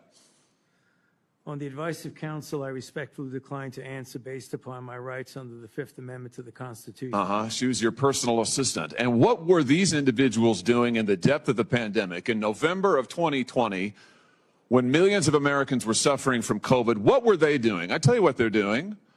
Folkers was on your behalf soliciting and gathering information for a cash award. Let's look at it. We've got his email right here, right over my shoulder. Folkers says, I'm working on this nomination for the Dan David Award for Fauci. We need to beef up the COVID part. Do you have language in the can that you could share that delineates how we responded in new ways to COVID? He sends this to multiple federal employees. What was the Dan David Award? Do you remember, Doc?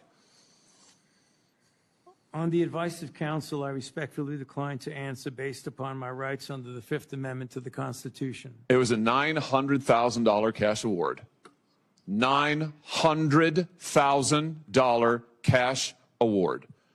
And he got it because he used federal employees to get it. And this wasn't the only award, was it, Dr. Fauci? In fact, you applied for and received at least 8 other federal cash prizes on federal time using federal employees and federal resources. Here they are over my shoulder. Besides the Dan David Award, you've got the Partnership for Public Service, you've got the Adelson Prize, you've got the Smithsonian Award, you've got the National Academy of Medicine's Award, you've got the CDC Foundation. In fact, you turned your staff into a full-time application machine. You actually wrote to people and said, do you think maybe I'd qualify? And you got cash for all of this. And it wasn't just 1 or 2 employees, was it? In fact, you used 8 separate federal employees on federal time using federal resources to solicit cash awards. Isn't that true?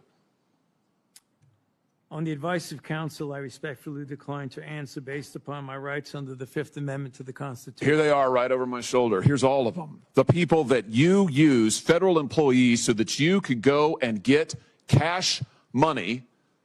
And the most hilarious part is that you weren't content to even dragoon them into applying for all of these cash awards. You then had them go out to the ethics agencies and ethics watchdogs and demand that you be able to get the money. That's right. We've got it in your emails. Your staff and employees on federal time, using federal resources, being paid with federal dollars, are soliciting cash for you. And then they're turning around and saying to the agency, we don't want just an answer. We want to get to yes, because Fauci wants the money. He wants it. We want to get to yes, and yes takes time. This is your chief of staff again, using federal email to pressure the agency's own ethics people so that you could get money, so that you could get rich. And it violated the law, didn't it, Dr. Fauci? Didn't it? It violated the law, didn't it? It is a question. You can answer. Go ahead. On the advice of counsel, I respectfully decline to answer based upon my rights under the Fifth Amendment to the Constitution. Federal law, as you very well know, prohibits the solicitation of cash awards or other personal benefits for federal employees. And it certainly prohibits using your own employees to do this. 5 CFR section 2635-205B, it says it right there in black and white. You cannot use federal resources, federal dollars, federal employees, federal offices, federal email, federal time to solicit cash awards. And you did all of it. And the worst part is thousands of people were dying while you were doing it. You were supposed to be the nation's doctor, and you were playing one on TV. But this is what you were doing with your time. Isn't that true? On the advice of counsel, I respectfully decline to answer based upon my rights under the Fifth Amendment to the Constitution. Yeah, I can see why. I can certainly see why. You know what I can't quite figure out is that why you were so obsessed with it, because you're already rich. I mean, and your scheme worked here. I mean, your net worth now is north of $12 million. You got over $1 million in cash awards during COVID, during a 12-month, 24-month span during COVID. $1 million you knocked down in cash money using federal resources. Now you're worth more than $12 million. You've got a pension that in its first year paid out north of $400,000 a year. 1 million people dead, you're getting rich. 1 million people dead, you're using federal employees to get cash awards for you. 1 million people dead, and you're here taking the fifth because you don't want to admit that what really happened in all that time was a multi-month, multi-year course of self-dealing. Isn't that true, Dr. Fauci? On the advice of counsel, I respectfully decline to answer based upon my rights under the Fifth Amendment to the Constitution. Yeah, well, silence is admission. And here's the real thing. At the end of the day, it wasn't just about the money, really, was it? It was really about a power trip. I mean, through all of this, you want to be the most famous scientist in the world. You were so focused on getting every award and every drop of cash that you could, all because you wanted to be on TV. You wanted to be the sun god of science. You wanted to be the guy who was in charge of it all. You wanted to lambast Trump. You wanted to make sure that nobody else stole your spotlight. You wanted to be the guy. You had time to sit for InStyle magazine.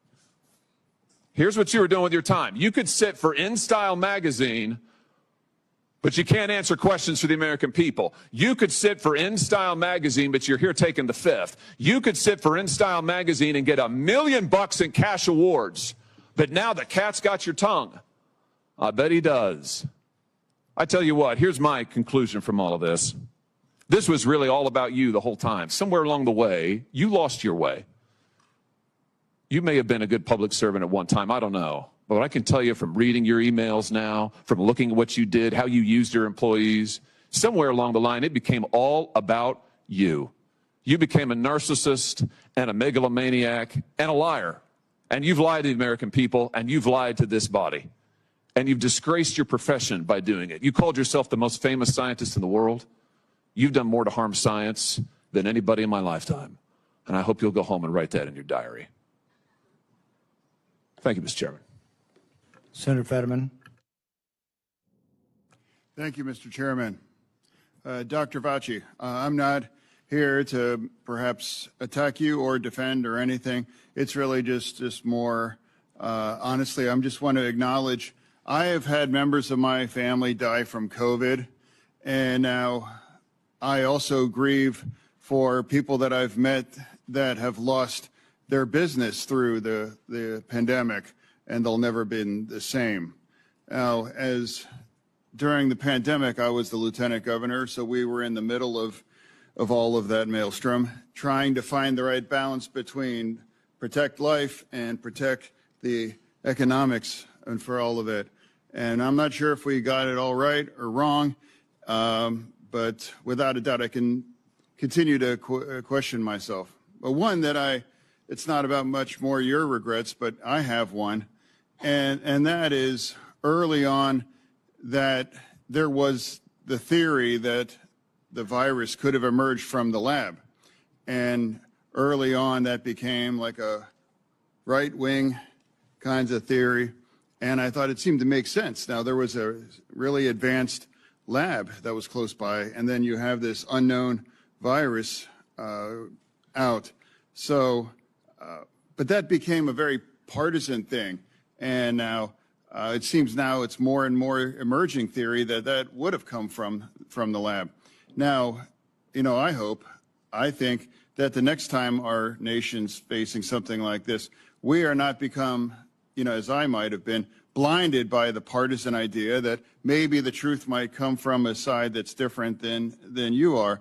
But I think we should really be willing to pursue truth, no matter where that may have emerged, after for all of that. So, and I now cede the remain back to the chair. Thank you. Senator Moreno. Thank you, Mr. Chairman. And I will echo Senator Johnson's comments about your opening statement, Mr. Chairman. I think it was dead on. Very, very well done. Mr. Fauci, do you know who David Schertler is? On the advice of counsel, I respectfully decline to answer based upon my rights under the Fifth Amendment to the Constitution. Fifth Amendment of the Constitution. What does the Fifth Amendment of the Constitution say?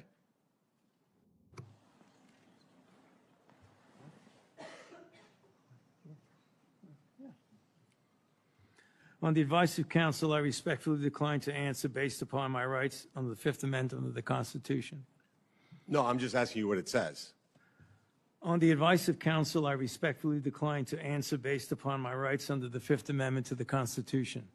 I'm going to give the Constitution to my aide. He'll bring it over to you so you can have it for future reference. I think it's something that every American should know what the Constitution says. Do you know who wrote the Fifth Amendment? On the advice of counsel, I respectfully decline to answer based upon my rights under the Fifth Amendment of the Constitution. So you're invoking a right that you don't know who wrote it or what it says. Is that correct? On the advice of counsel, I respectfully decline to answer based upon my rights under the Fifth Amendment to the Constitution. Wow. All right, let me tell you who David Schertler is for the audience because he was ejected by the chairman. He's a high-profile criminal attorney.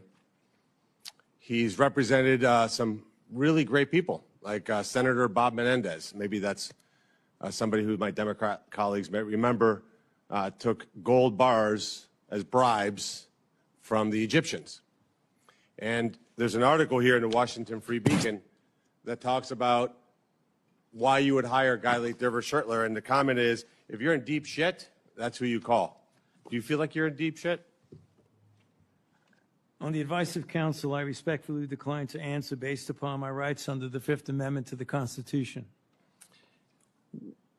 Clearly, what you think today is that somehow you're above reproach. Somehow you feel like you don't need to be treated like a normal American. Can you do me a favor in the audience and stand up if during the time of the COVID pandemic you were called a racist for calling the virus a Wuhan virus or the China virus? If you thought the 6-foot rule was total crap, if you thought the vaccine wasn't something that you should take, if you thought it was outrageous the way the mask policy was rolled out, if you were fired from your job for not taking that vaccine, including members of the military, if you thought closing schools was catastrophically stupid, and that you thought that during these times saying these things made you somehow a lesser human being. Dr. Fauci, can you just turn around and look at the people behind you? You're not willing to do that? That's not a question. It's not a question. To your lawyers, not a question. It's a request. All you have to do is look up from your lawyers and look at the people who were absolutely shamed for saying what we know now to be the truth. You can't even look at them? That's a question. Are you able to look at them? You can sit down in the audience.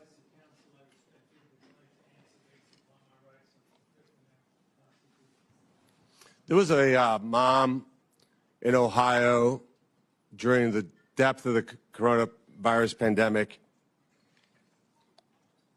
decided to go to her high school football game for her son. They hadn't been out much. The kids had been learning at school, and then the school got shut down. They hadn't really gotten much out of that education. As any parent knew, that remote learning was no learning at all. But it was a Friday night. Her son wanted to go watch a buddy go play football. So they went to the stadium. They sat alone, far from everybody else, just a mom, a dad, a few kids. They didn't feel they needed to wear masks because it was stupid, because they were outside. They all live together. They're not near anybody. Dr. Fauci, do you know what happened to that mom and that family?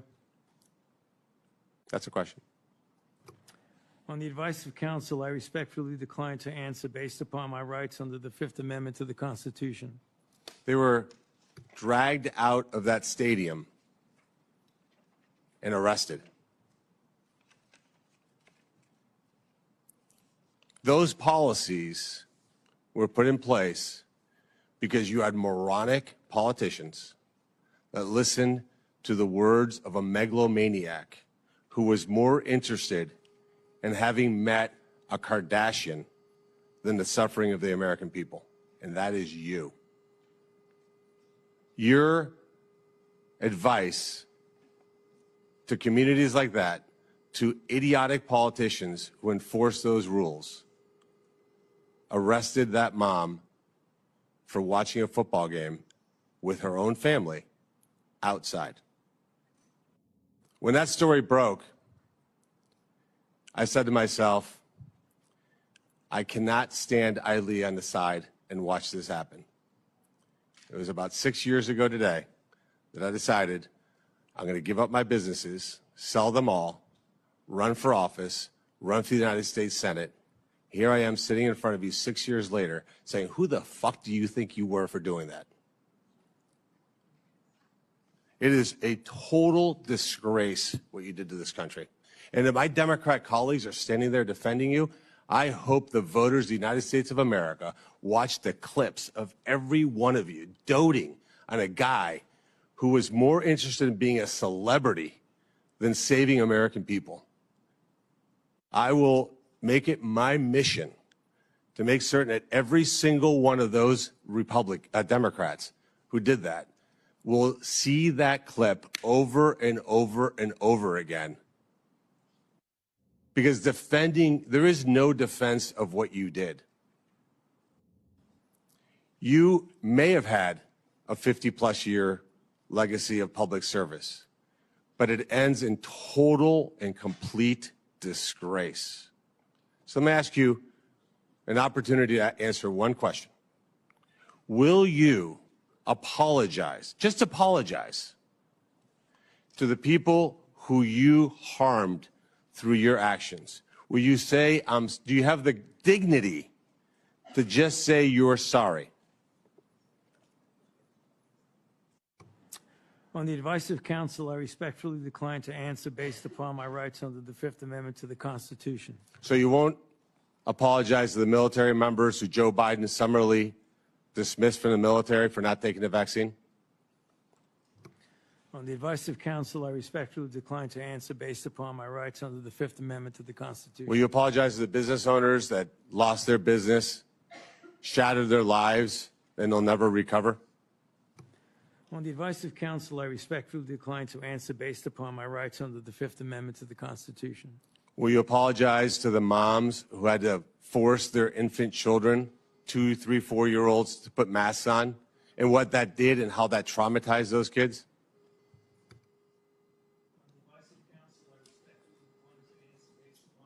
Under the Fifth Amendment to the Constitution. Will you apologize to the family members of the people who died because they took your advice and not only got the first vaccine, but the 5, 6 other boosters that they did not need?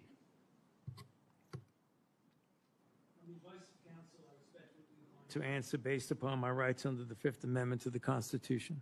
Will you apologize to that mom from Ohio for being arrested for watching a football game with her family?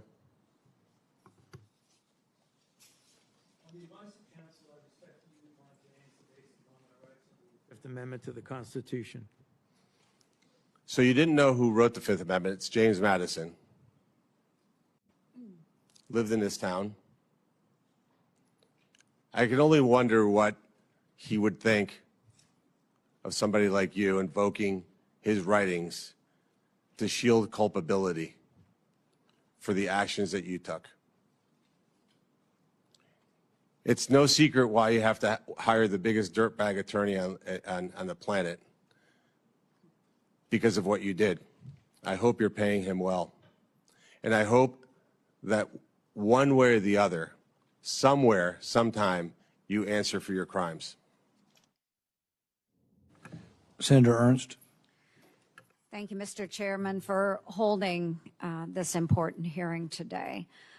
Dr. Fauci, Americans haven't forgotten the tragic stories of people who lost loved ones during COVID and those that were denied a chance to say goodbye to their family members that were in hospitals or residing in nursing homes because of the COVID-19 protocols.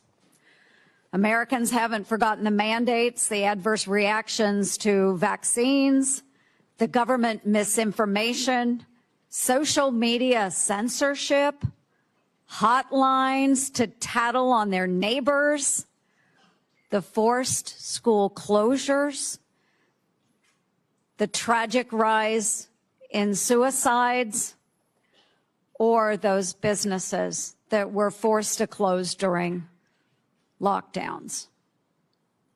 Americans haven't forgotten the hundreds of billions of dollars spent by taxpayers for COVID relief, stolen by fraudsters who bought Rolls Royces and yachts. These were taxpayer dollars. Americans have lost trust in science and government after the COVID response, trust which will be incredibly difficult for us to gain back. Dr. Fauci, you said that the science was evolving and that your recommendations evolved with it. But Americans remember you as the public face of the coronavirus response. As one of the nation's most trusted voices, you urged policies you said were absolutely necessary, even when those policies came at an enormous human and economic cost. And Americans deserve answers about reports that you may have worked with others to pressure the president into adopting the slow the spread strategy, and why you later sought an unconditional pardon for crimes you may have committed dating back to 2014. Dr. Fauci, in 2022, you had a taxpayer-funded salary of $480,000 a year. You were, in fact, the highest paid federal employee in the entire federal government, even making more than the NIH director and the president of the United States. According to now public documents, that was due in large part to your work on biodefense. Unreported is how NIAID spent over $1 billion from 2009 to 2026 in biodefense and influenza federal contracts and subcontracts. My office uncovered records on usaspending.gov that show from 2015 to 2020, NIAID paid out $515,418 in subcontracts to Harbin Veterinary Institute in Harbin, China, including $100,000 a few days after it opened a BSL-4 biolab in 2018. That very same institute was criticized for doing gain-of-function bird flu research in 2013. And yet you were funding them for years after that, sending U.S. taxpayer dollars to China. These contracts, which we also trace to NIAID, show U.S. taxpayers funded gain-of-function researchers in the Netherlands and in Wisconsin, funding the same folks whose controversial work led President Obama to pause this exact type of dangerous pandemic research. Dr. Fauci, did you know that the NIH's billion-dollar Sears contract programs were funding gain-of-function researchers in China, the U.S., and in the Netherlands? On the advice of counsel, I respectfully decline to answer based upon my rights under the Fifth Amendment to the Constitution. Dr. Fauci, Dr. Deborah Birx wrote in her book that you and President Obama's former CDC director were at a Saturday, March 14th, 2020 meeting at her home 2 days before the president announced his 15 days to slow the spread effort.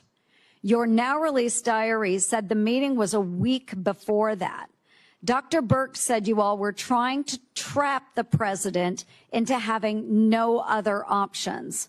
She wrote, your plan was to, quote, block any of the president's escape routes. So, quote, he'd have no choice but to agree to our flatten the curve measures. Yes or no, Dr. Fauci, did you try to block or trap President Trump into the slow the spread, flatten the curve measures in March 2020? On the advice of counsel, I respectfully decline to answer based upon my rights under the Fifth Amendment to the Constitution. When the COVID-19 virus broke out in Wuhan, China, you, Dr. Fauci, knew pretty much right away that NIH had funded Chinese labs, including those doing coronavirus research. There's email traffic from early January 2020 where your staff was flagging for you that NIH funded coronavirus research at the Wuhan lab through EcoHealth Alliance. Yet few Americans knew we funded the Wuhan lab because the funding went through a sub-award and was not reported to the public database like usaspending.gov as it should have been. Also, EcoHealth violated federal law by failing to report in its research papers how much taxpayer funding it spent on that research.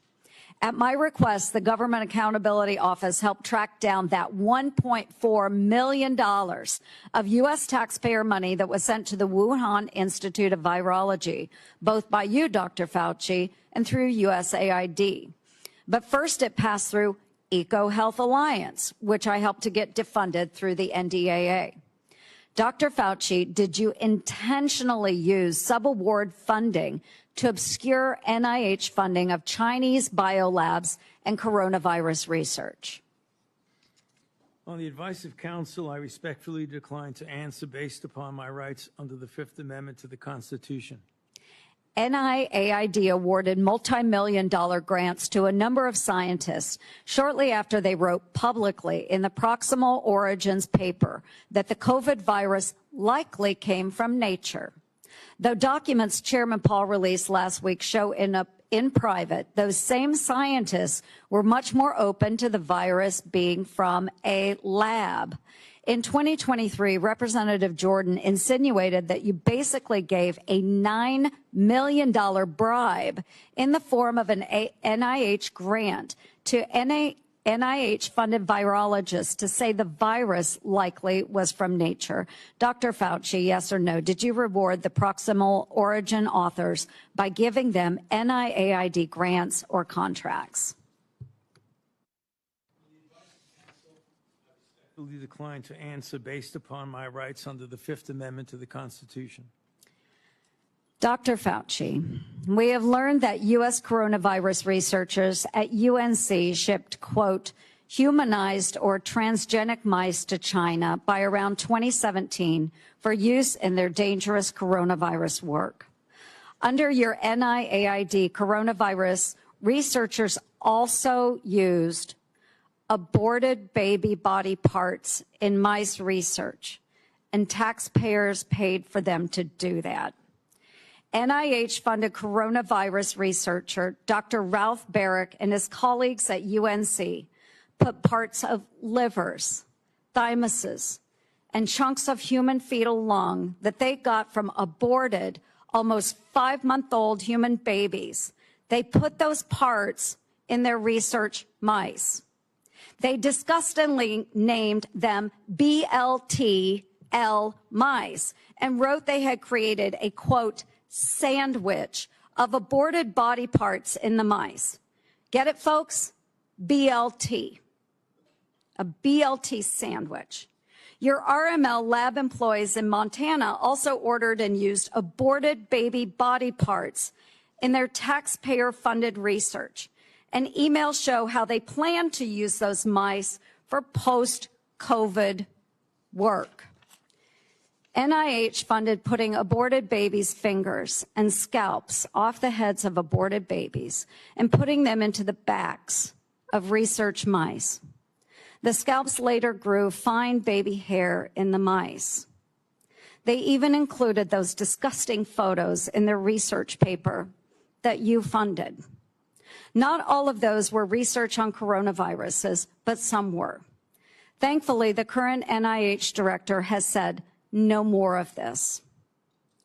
Dr. Fauci, yes or no, do you think that human aborted parts should be put into mice for coronavirus research? The advice of counsel, I respectfully decline to answer based upon my rights under the Fifth Amendment to the Constitution. Mr. Chairman, would you direct the witness to answer the questions that we have been asking? He probably would if he was here, but I can direct it. But I think we understand his answer. We do understand that. Americans are asking for accountability, Dr. Fauci, and your silence is very telling. Thank you, Mr. Chair. Senator Moody. Thank you, Mr. Chairman. You know, I'm the most junior member of the Senate here, showing from where I sit. I just got here last year. Many of you may remember I was the Attorney General in Florida who fought back against the lockdowns, the school closures, the church closures,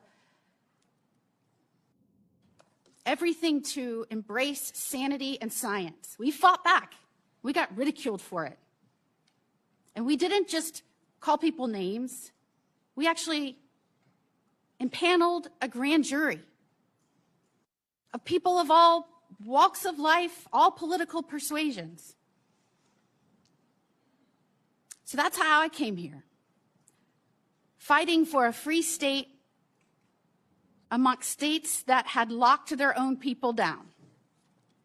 We are now called the Free State of Florida. And I believe our responsibility here is to make sure that government remembers the people are our bosses, that we report to them, that we're accountable to them. Government shouldn't operate for itself. Government operates on behalf of and for the American people. And anytime we get close to reporting back to our bosses about what government has done or how it's been abused or how individuals that are employed by the government had acted in their own self-interest or against the interests of the American people, every time we get close, if we start uncovering outrageous fraud, we'll have a hearing, and the tactics have been to not show up. So you'll have all of us over here trying to drill down on why we've been giving money that actually works against American citizens, and no one shows up. Today well, nobody's here at the moment. Today there seems to be a different tactic. Today we have Democrats showing up and trying to spin why we shouldn't even be having this hearing to report back to our bosses. As one said, today's hearing does damage. It will deter others from public service. Another said, this hearing is designed to entrap you. Another said, one fell all over himself, flattering you, thanking you for your service multiple times, quoting man in the arena. Another said that we are demeaning first responders. And today is a sad play in a repeated playbook. Or we're going after one man. I mean, all of their time was used on why we should not be having the hearing to report back to our bosses and give the people accountability. So I would like to talk about that because I believe that the trust the American people place in our public health institutions and what happened to that trust during COVID is important. Because in a public health emergency, they are asked to make extraordinary sacrifices based on advice given to them by the government that is supposed to be working for them. And for that system to work, the public has to be able to trust the people giving them instructions. That trust depends on candor. Would you agree with that, Dr. Fauci? On the advice of counsel, I respectfully decline to answer based upon my rights under the Fifth Amendment to the Constitution. And when the evidence is uncertain, officials need to say so. When recommendations are based on assumptions rather than hard data, they need to say so. And when they get something wrong, they need to own it. And when the trust is lost and the consequences extend far beyond any single pandemic, the next time public health officials genuinely need Americans to listen, millions of people may simply ignore them or not believe them. And Dr. Fauci, you were undeniably the face of the federal government's COVID response. You said so yourself in your diary. You said it's not hyperbole to say, I've become the most famous and talked about person in the country. So I want to understand how we got here. Let's start at the beginning. On March 8th, 2020, you appeared on 60 Minutes to discuss the spread of COVID-19. You were specifically asked to clear up the confusion and misinformation surrounding masks. You told the American people, right now in the United States, people should not be walking around with a mask. The interviewer immediately stopped you and said, are you sure of it? Because people are listening really closely to this. And instead of walking back or qualifying your statement in any way, you doubled down. There's no reason to be walking around with a mask. When you're in the middle of an outbreak, wearing a mask might make people feel a little better. It might even block a droplet, but it's not providing the perfect protection that people think it is. And often there are unintended consequences. People keep fiddling with their masks. They keep touching their face. Just a few weeks later, the CDC released its guidance recommending that Americans wear masks in public. You were asked to explain your original recommendation. You emphasized a very different consideration. You said, well, back then, the critical issue was to save the masks for the people who really needed them because it was felt there was a shortage of masks. So I want everybody to sit with that. The critical issue driving your initial recommendation to the American public was scarcity, logistics, not medical evidence. So when you told the American people there was no reason to wear a mask, what was your principal objective? Giving them an honest assessment of the medical evidence or discouraging them from consuming a scarce supply of masks? On the advice of counsel, I respectfully decline to answer based upon my rights under the Fifth Amendment to the Constitution. Well, unfortunately, that was just the beginning of a broader pattern. Let's talk about the 6-foot distancing rule. In April 5th, 2020, interview on CBS said, every time I get to that podium in the White House briefing room, I always essentially plead with people. Please take a look at those very simple guidelines of physical separation. And they're very, very clear. Physically separate 6 feet away. Yet when Congress finally asked you in 2024 what science supported that evidence, 6-foot distance rule for COVID, you admitted you were not aware of any studies supporting it. Incredibly, you said the 6-foot rule sort of just appeared and described it as an empiric decision that wasn't based on data. That rule had real consequences. Schools didn't open back up. Businesses didn't open back up. Churches didn't open back up. I could go on and on and on. And Americans were kept physically separated from one another during the most difficult moments of their lives. Many lost loved ones during that time. So, Dr. Fauci, did you have any evidence to support a 6-foot separation rule when you gave that advice to Americans? On the advice of counsel, I respectfully decline to answer based upon my rights under the Fifth Amendment to the Constitution. All right, well, let's look at the lockdowns then. By 2022, the consequences of prolonged COVID lockdowns on our children were clear, from delayed development to social isolation, which is probably why you were asked in July 2022 whether you would recommend locking down schools again. And you said, first of all, I didn't recommend locking anything down. But now we have your diary. And it tells a very different story from the one you told the public. And I will quote, I spoke with Bill de Blasio, the mayor of NYC, and convinced him based on what I was saying publicly in my conversation tonight to close the NYC schools. He had already decided based on what I was saying on TV. I went on to tell him he should close the bars and restaurants in NYC, and he said he would do this based on my recommendation. You even said that you told the president we should shut the whole country down.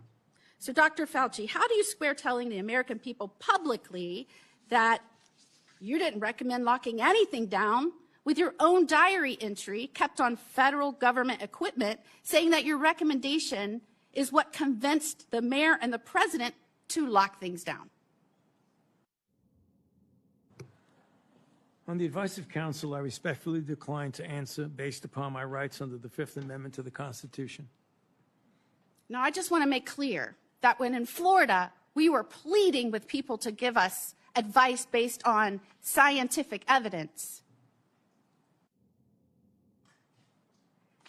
that we were getting these conflicting statements by you that didn't match scientific data.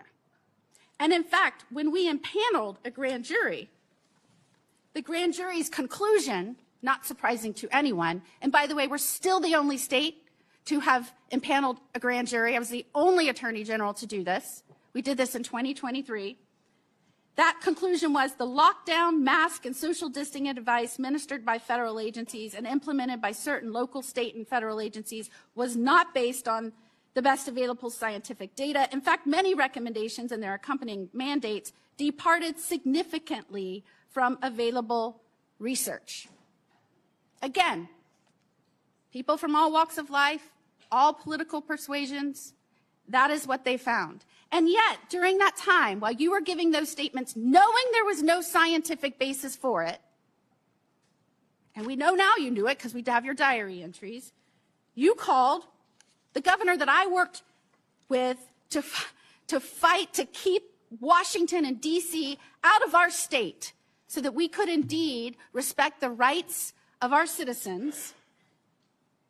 You called our governor, Governor DeSantis, and I'm going to quote this so I get it right out of your journals, a total jerk, that he is a complete disgrace, that he is blocking local authorities from mandating masks in various locations, including schools, And you were very concerned and upset that we were actively, and I'm going to quote, criticizing you. And we talked virtually every day about being wrong on everything. And what is astounding is that you wrote you feared because of that, because we were questioning our government, because we were fighting back for the truth from our government, from scientifically based recommendations, because we were pushing for that. You said you feared that our democracy is in dire danger. Thank goodness we have people up here that I work with that understand our role, which is to report to our bosses, the people, because they are in charge. Calling for our government to be honest with us and transparent with us and accountable to us. That is a democracy. What you did is the opposite. And I cannot believe I have to explain this to someone who represented our government and some of the most important issues for so long. And before I conclude, if I can just put up our pardon. This is the pardon you have heard so much about. And Dr. Fauci, the only other person that got a pardon like this, I believe, had a last name of Biden. This pardon goes back to, and if you'll see, January the 1st of 2014. Did you talk to President Biden and ask for this pardon? On the advice of counsel, I respectfully decline to answer based upon my rights under the Fifth Amendment to the Constitution. Who did you talk to in the White House about this pardon? On the advice of counsel, I respectfully decline to answer based upon my rights under the Fifth Amendment to the Constitution. Did you specifically ask that it be dated back to the beginning of 2014? On the advice of counsel, I respectfully decline to answer based upon my rights under the Fifth Amendment to the Constitution. Did you do that so that you would be given immunity going back to the beginning of 2014? On the advice of counsel, I respectfully decline to answer based upon my rights under the Fifth Amendment to the Constitution. I'm just very interested in why it was this date. Did it have anything to do with the fact that 2014 was also the year that the NIAID or NIH began funding EcoHealth Alliance's Understanding the Risk of Bat Coronavirus Emergence Grant? On the advice of counsel, I respectfully decline to answer based upon my rights under the Fifth Amendment to the Constitution. And this is the same grant that funded the work on bat coronaviruses at the Wuhan Institute on Virology. Millions of Americans are questioning what happened during COVID, why we were given misleading information, misleading advice, why you gave conflicting statements based on, I guess, how you were feeling that day. And Americans, rightfully, we lost over 1 million Americans. They should be insulted when the Democrats insult our chair that he's doing this because he is on an obsessive mission to go after one man. Could his obsessive mission be to find out why 1 million Americans died and who might be responsible for that and where that started? Could that be his mission, Dr. Fauci?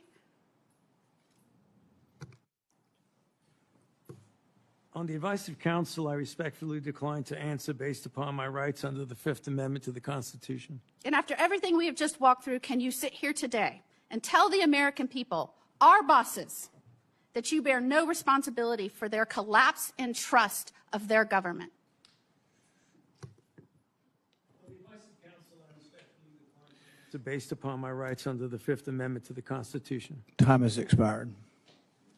We're going to do another quick round for those who remain, about 5 minutes. Any questions that haven't come up that are pressing? Let's try not to go over territory that's already been done. I'll begin by asking unanimous consent to insert into the record documents show that the CIA transferred funds to NIAID through interagency agreement.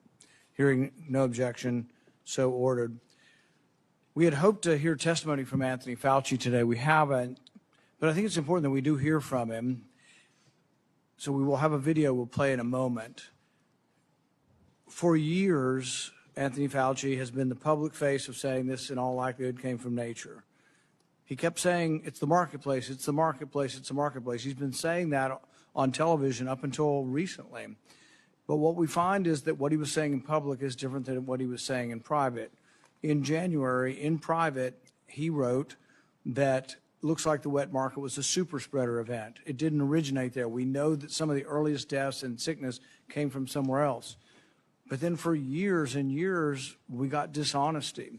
So let's play the video so we can see a little juxtaposition of the problem we're dealing with. Fauci's journal entries contradict what he said publicly about the origins of COVID-19. Fauci admitted in January 2020 that the initial outbreak of COVID did not occur at a wet market. Take a really good look at the animal-human interface and the fact that animals from the wild are being brought into wet markets. You have animals that come out of the wild that are sold at these open, what they call them, wet markets. Wet markets, where you bring animals in from the wild who have these viruses. The wet markets in Asia, where people bring animals from the forest into market. There are wet markets in Wuhan that are ample opportunity for a virus to jump from an animal. The origin was from a bat to an intermediate host to a human, very likely in a wet market. And those animals should not have been in the Wuhan market. They knew that those animals should not have been in the market, and they immediately cleaned out the market, put restrictions on the kinds of animals that come into these wet markets. I think they should shut down those things right away. I mean, it boggles my mind. So repeatedly saying in public something different than what he believed in private.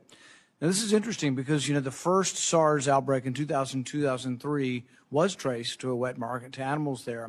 But interestingly, they had evidence. They had evidence that the animals had the disease. They also had evidence that the handlers had a disproportionately high number of antibodies to the disease. So there was evidence, and the evidence was presented.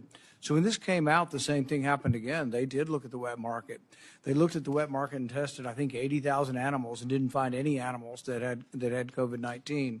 When they did find COVID-19 and trace samples there, they found that the DNA or the RNA was consistent with human spread. This was known not later on, didn't take years to develop, was known in January of 2020. And so Dr. Fauci says privately he knows it didn't come from the wet market, but as you saw, those were over a multi-year period. One of the other discussions I've had with Dr. Fauci over the years about natural immunity. So most infections, you get a degree of immunity, not perfect, some fairly perfect. Smallpox, you just don't get again. George Washington knew this. He had his wife get vaccinated, but he didn't because he'd already had smallpox.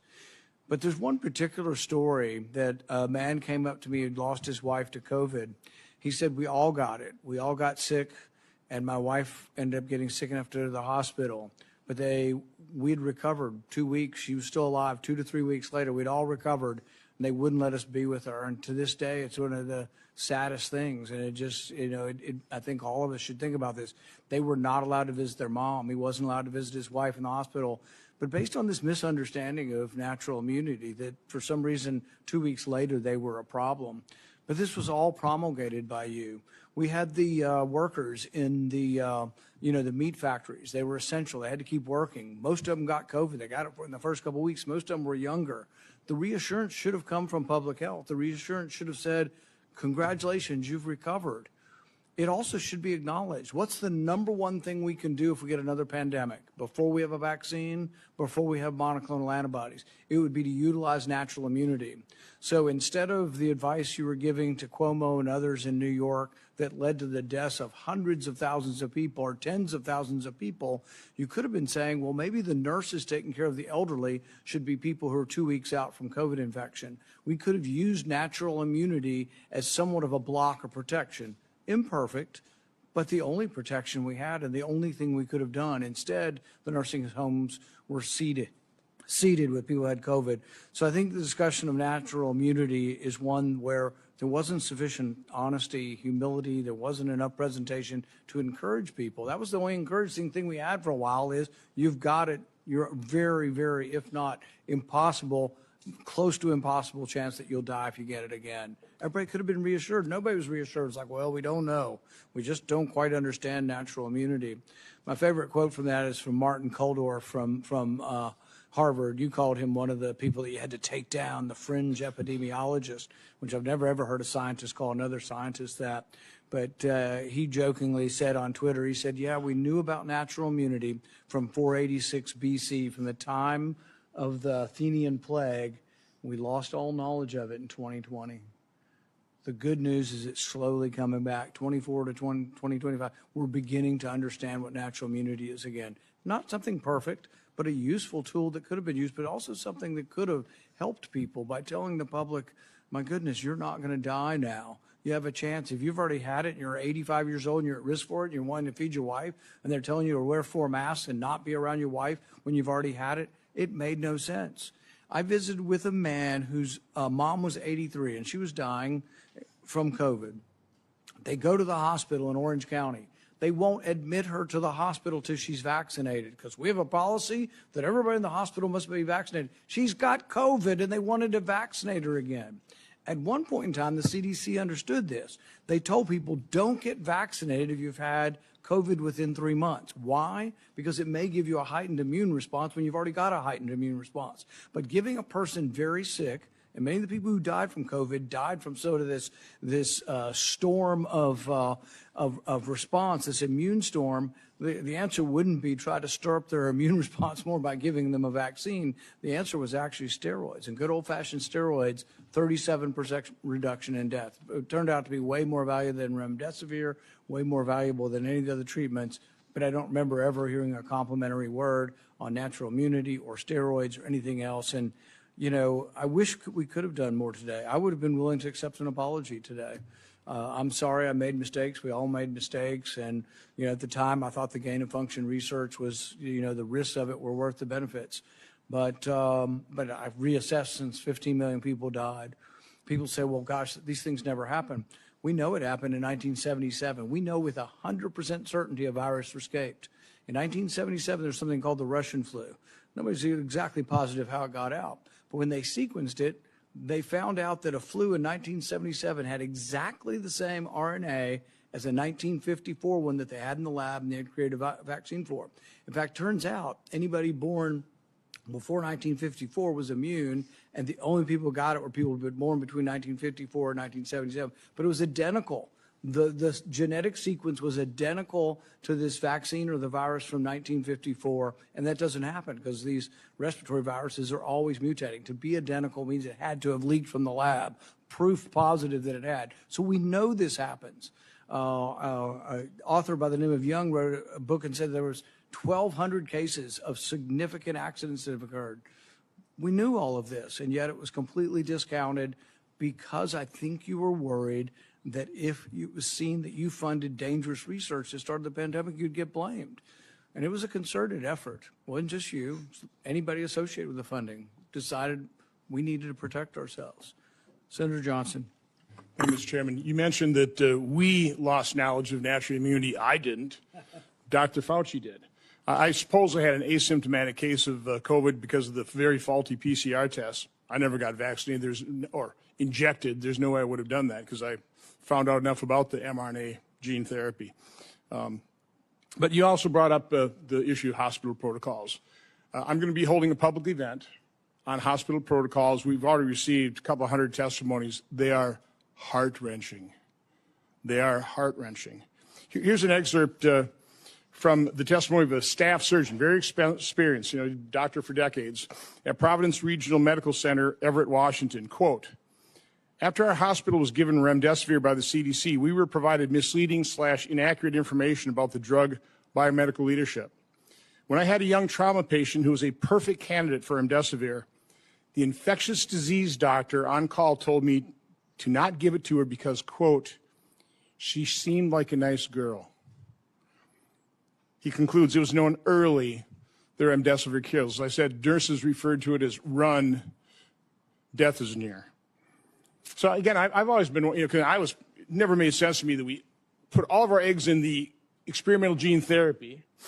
If you knew anything about it, you would have avoided it like a plague. And we sabotaged early treatment. But the only treatment we really approved, monoclonal antibodies, which I think basically worked pretty well, but those weren't particularly available. They were denied an awful lot of patients. It was all remdesivir. based on a study that the NIH changed the endpoint from mortality, because it had no impact on mortality, to days of recovery. A drug that the WHO recommended against its use in COVID in November of 2020, but a drug that cost over $3,000 for a course of treatment, versus things like ivermectin, hydroxychloroquine, who even Dr. Fauci, I should have got that one out because I want to take this time to enter things in the record, said, we need to have a very tight protocol on remdesivir because it's unknown, but hydroxychloroquine, that's approved, some side effects, but we have a long history of it. Let's put up my latest chart. Again, I was tracking adverse events on the experimental injection, but I use this chart as a comparison. So you've got ivermectin, hydroxychloroquine. These are average, again, VAERS doesn't improve causation, but there's correlation. It's there for safety signals. So ivermectin, over 30 years of FDA reports, 17 deaths per year. Hydroxychloroquine, over 38 years of reporting, 142 deaths per year. Remdesivir, over 5.5 years, 546 deaths per year. The COVID injection, almost 7,000 deaths per year. Which is safest? What did the FDA freak us out about ivermectin, hydroxychloroquine, when they turned a complete blind's eye toward the injection's injury? So I want to enter the quote from the surgeon. By the way, here's the answer. Cheryl Atkinson in an interview said that when it comes to money, we check financial ties among experts on the government panel devising coronavirus treatment guidelines, which had the effect of dialing back hydroxychloroquine use and giving an edge to remdesivir. We found the 11 members reporting links to a drug company, 9 of them named relationships to remdesivir's maker, Gilead. 7 more, including 2 of the committee leaders, have ties to Gilead beyond the 11 months they had to disclose. 2 were on Gilead's advisory board, others were paid consultants who received research support and honoraria. By the way, within the study, I think one of the study participants was an employee of Gilead. A bunch also had conflicts with Gilead. So, I wonder why. There are conflicts of interest. Gilead made billions of dollars off of remdesivir and people died. In terms of ignoring safety signals, you can probably put that down now. This has come to light. This is Dr. Drew Weissman, who got the Nobel Prize for the mRNA platform. He wrote to Dr. Fauci on February 8th of 2020.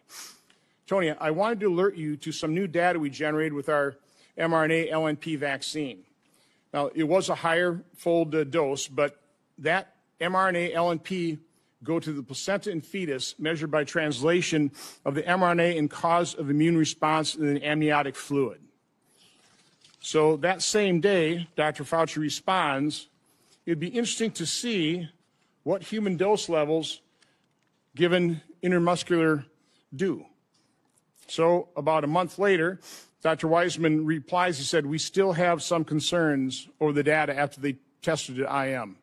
Now, again, there's more documentation in terms of the FDA blew it off. It's like, don't worry about that. That was the whole thing. That's what Peter Marks did when he was shown that his algorithm was going to mask safety signals. The last thing I want to enter in the record here is, and I want to make the point, why is this important? That they buried the treatment of severely injection injured. The fact that we haven't acknowledged these injection injuries, these people can't get treatment. They're being gaslit by their doctors. So it's all in your head. The rate of the injection injured of suicides is increasing because they've given up hope, because our medical establishment and federal health agencies completely failed them, failing to acknowledge it. So again, Dr. Nath was diagnosing and treating injection injured in March of 2021. This concerned people. So you got Dr. Walter Koroshitz, writes Dr. Fauci. One of the points he made, there's been a steady, slow stream of reports to me of post-vaccination neurological conditions. Dr. Nath has been collecting a bunch. He has reports sent out to publish. Well, that alarmed everybody. Boy, you can't let the public know what's actually happening. You can't actually let the public know what the science is showing. So on April 29th, a email from Francis Collins, head of NIH, to Dr. Koroshitz, says, I find this approach troubling and will have the main consequence of feeding vaccine hesitancy and social media overreaction. Then Dr. Lawrence Tabak writes to Francis Collins, I don't understand why Walter does not shut this thing down. Why don't you shut down that Dr. Nath, who's actually treating injection injured? Why? Because of vaccine hesitancy. And because we haven't acknowledged that, and the reason I've been advocating for this is because I know the injection injured. I know people who lost loved ones within days of the injection. And we've turned our backs on them. They deserve acknowledgement. They deserve to be heard, seen, and believed so they can get treatment. I also know the doctors whose careers were destroyed because you denigrated things like ivermectin and denied ivermectin to people in hospitals who got their kidneys knocked out by the remdesivir but got put on ventilators, never got to hug their loved ones goodbye because of those hospital protocols. That's what your science did to people. So, Dr. Fauci, my only question is, based on your lack of testimony here today, based quite honestly on our investigation into the cover-up of safety signals and injection injuries, we have issued letters to a number of former FDA officials to come in for transcribed interviews. You will be getting a letter today asking for a volunteer transcribed interview. So I'd be asking, will you comply or will I have to subpoena you? On the advice of counsel, I respectfully decline to answer based upon my rights under the Fifth Amendment to the Constitution. Expect a subpoena. Thank you. Senator Scott. Dr. Fauci, did you personally receive any royalty payments connected to COVID-related intellectual property? On the advice of counsel, I respectfully decline to answer based upon my rights under the Fifth Amendment to the Constitution. Given that NIH receives royalty payments from certain pharmaceutical companies, why would any American believe these financial ties did not influence decisions about which treatments were promoted or restricted? On the advice of counsel, I respectfully decline to answer based upon my rights under the Fifth Amendment to the Constitution. Why doesn't NIAID publicly disclose these payments? On the advice of counsel, I respectfully decline to answer based upon my rights under the Fifth Amendment to the Constitution. Did you partner with Bill Gates on global health initiatives or vaccines? On the advice of counsel, I respectfully decline to answer based upon my rights under the Fifth Amendment to the Constitution. How much did Bill Gates entities provide in funding to NIAID collectively since 2005? On the advice of counsel, I respectfully decline to answer based upon my rights under the Fifth Amendment to the Constitution. To your knowledge, did Bill Gates partner with China on sensitive research? On the advice of counsel, I respectfully decline to answer based upon my rights under the Fifth Amendment to the Constitution. Specifically, dual-use research such as countermeasures or gain of function? On the advice of counsel, I respectfully decline to answer based upon my rights under the Fifth Amendment to the Constitution. Do you know if Bill Gates' entities partnered with U.S. government classified programs? On the advice of counsel, I respectfully decline to answer based upon my rights under the Fifth Amendment to the Constitution. Do you know if Bill Gates maintains an active national security clearance? On the advice of counsel, I respectfully decline to answer based upon my rights under the Fifth Amendment to the Constitution. Did you advocate or request for Bill Gates to receive a security clearance? On the advice of counsel, I respectfully decline to answer based upon my rights under the Fifth Amendment to the Constitution. Do you have any knowledge that NIAID or NIH through HHS sponsored or requested a security clearance for Bill Gates? On the advice of counsel, I respectfully decline to answer based upon my rights under the Fifth Amendment to the Constitution. Around 2010, my understanding is that the government shifted its approach to biodefense countermeasure research. Did NIAID, under your leadership, partner with the Obama White House or any other U.S. government classified entities on sensitive countermeasures research? On the advice of counsel, I respectfully decline to answer based upon my rights under the Fifth Amendment to the Constitution. Did your office take steps to drive biological research investments? On the advice of counsel, I respectfully decline to answer based upon my rights under the Fifth Amendment to the Constitution. What was private industry's take on the type of research in the 2010 timeframe and before? On the advice of counsel, I respectfully decline to answer based upon my rights under the Fifth Amendment to the Constitution. Was it considered too dangerous to conduct and industry was hesitant to take this on and invest in? On the advice of counsel, I respectfully decline to answer based upon my rights under the Fifth Amendment to the Constitution. Why did you take steps to mature the government's approach to biodefense? On the advice of counsel, I respectfully decline to answer based upon my rights under the Fifth Amendment to the Constitution. Were there any specific lines of effort or actions you felt were needed during this time to improve the research, development, and fielding model? On the advice of counsel, I respectfully decline to answer based upon my rights under the Fifth Amendment to the Constitution. How was dual use and gain of function incorporated or accounted for in maturing biodefense countermeasures? On the advice of counsel, I respectfully decline to answer based upon my rights under the Fifth Amendment to the Constitution. Did you ever discuss moving gain of function countermeasures research out of government space to private industry space? On the advice of counsel, I respectfully decline to answer based upon my rights under the Fifth Amendment to the Constitution. How were these private organizations regulated through government oversight while conducting risky research, including gain of function or gene editing technology? On the advice of counsel, I respectfully decline to answer based upon my rights under the Fifth Amendment to the Constitution. Did the Obama White House or any government entities take steps to inject funding into private industry? On the advice of counsel, I respectfully decline to answer based upon my rights under the Fifth Amendment to the Constitution. How do you ensure that our national security and public health is protected when private organizations work with foreign countries of concern and have the no government oversight, such as the Eco Health Alliance research grant you funded in a CCP military lab? On the advice of counsel, I respectfully decline to answer based upon my rights under the Fifth Amendment to the Constitution. Given the culture of the pay to play at NIAID, did you or anyone acting on your behalf make any payment or enter any arrangement in any way or fashion to secure influence the broad pardon you received from President Biden? On the advice of counsel, I respectfully decline to answer based upon my rights under the Fifth Amendment to the Constitution. Thank you, Mr. Chairman.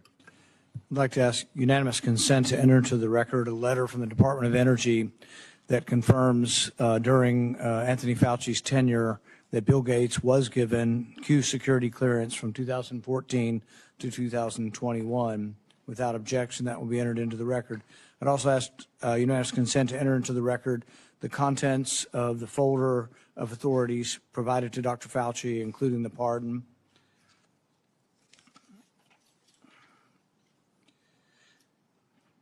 Let's be clear today, what we've seen. I really did want to hear from Dr. Fauci. I wanted to hear perhaps an apology, perhaps some semblance of being sorry for what happened or that judgment errors were made. We didn't hear any of that. But he was subpoenaed here to testify, refused to answer any questions, even after being directed by the chair and being advised of the law requiring him to do so. He has cited a privilege that is unsupported because of his blanket pardon and because he waived the privilege by testifying at the start. I'm going to give you one more opportunity to comply with the law, limited to the period of your pardon. At any point between January 1st, 2014 and January 19th, 2025, did you destroy any federal record or tell anyone else to?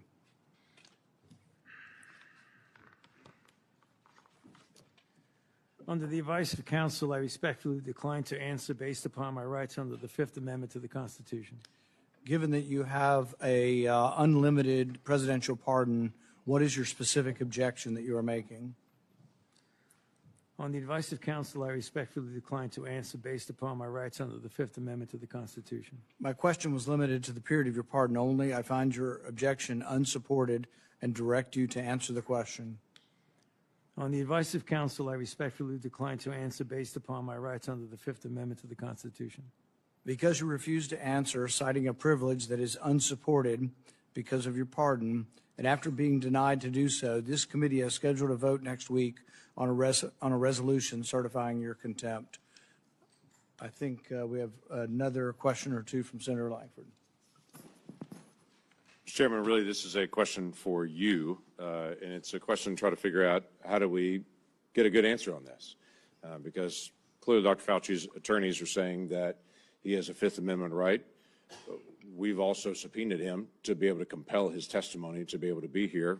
I happen to be in the committee. We're also dealing with Lois Lerner. Lois Lerner came and testified, gave an opening statement, and then took the Fifth Amendment. The committee then held her in contempt for that, saying you can't do both. You can't both testify and say I'm not going to answer questions. So the parliamentary question that I think we've got to be able to deal with is this consistent with Lois Lerner? What she also did when she came before Congress, gave an opening statement, testimony, so made a statement, and then refused to answer questions. Are we dealing with the same issue here where someone is you can't make a statement and say, I'm not going to make statements at the same time. I think it's a very good question. I think that's something all of us will examine over the next week. We're going to have a vote next week on contempt. I think there's another legal question that the courts may have to decide upon, and that is whether or not a presidential pardon that offers you complete immunity, that you can still claim that you need protection from immunity when you've been protected. Because Dr. Fauci isn't liable for anything as long as he tells the truth. Even if he admits that he destroyed records on a routine basis. His assistant said she destroyed a ton of emails. I think it was a routine thing. I think he destroyed throughout his career there probably thousands of emails. Even if he did that, as long as he answered truthfully, yes, I did. I didn't think that was important. I made a mistake. He can't be prosecuted for it. Many of the things are outside the statute of limitations as well. All he had to do today, if he wanted to testify, was be honest. As long as he was honest, even about committing a crime, he would have no jeopardy. But I think the pardon has given him more immunity than most people would ever get. Like if you offer a witness immunity in exchange for testimony, he has blanket immunity. The president gave him blanket immunity for virtually anything he could have possibly done, while at NIH. So I think we all have to individually answer this question. We welcome you to be part of helping us figure out the question, but there will be a vote, at least right now, there will be planned to be a vote next week on contempt. Okay. Thank you, Mr. Chairman. Today will be the capstone to Anthony Fauci's 40 years of abuse of power at NIH. In the end, must imagine Fauci believes he got away with it. But still, late at night, even the guilty must become anxious, rerunning the scenarios through his mind, wondering, latching on to lingering doubts, and worrying. Did his actions lead to the largest man-made plague in human history? Are the millions dead the result of his experiments or experiments that he approved that increased the pathogenicity of deadly viruses? History will judge, but the facts, as we now know them, paint a sordid tale of dishonesty, misjudgment, and ultimately the hubris, the likes of which the world has rarely seen.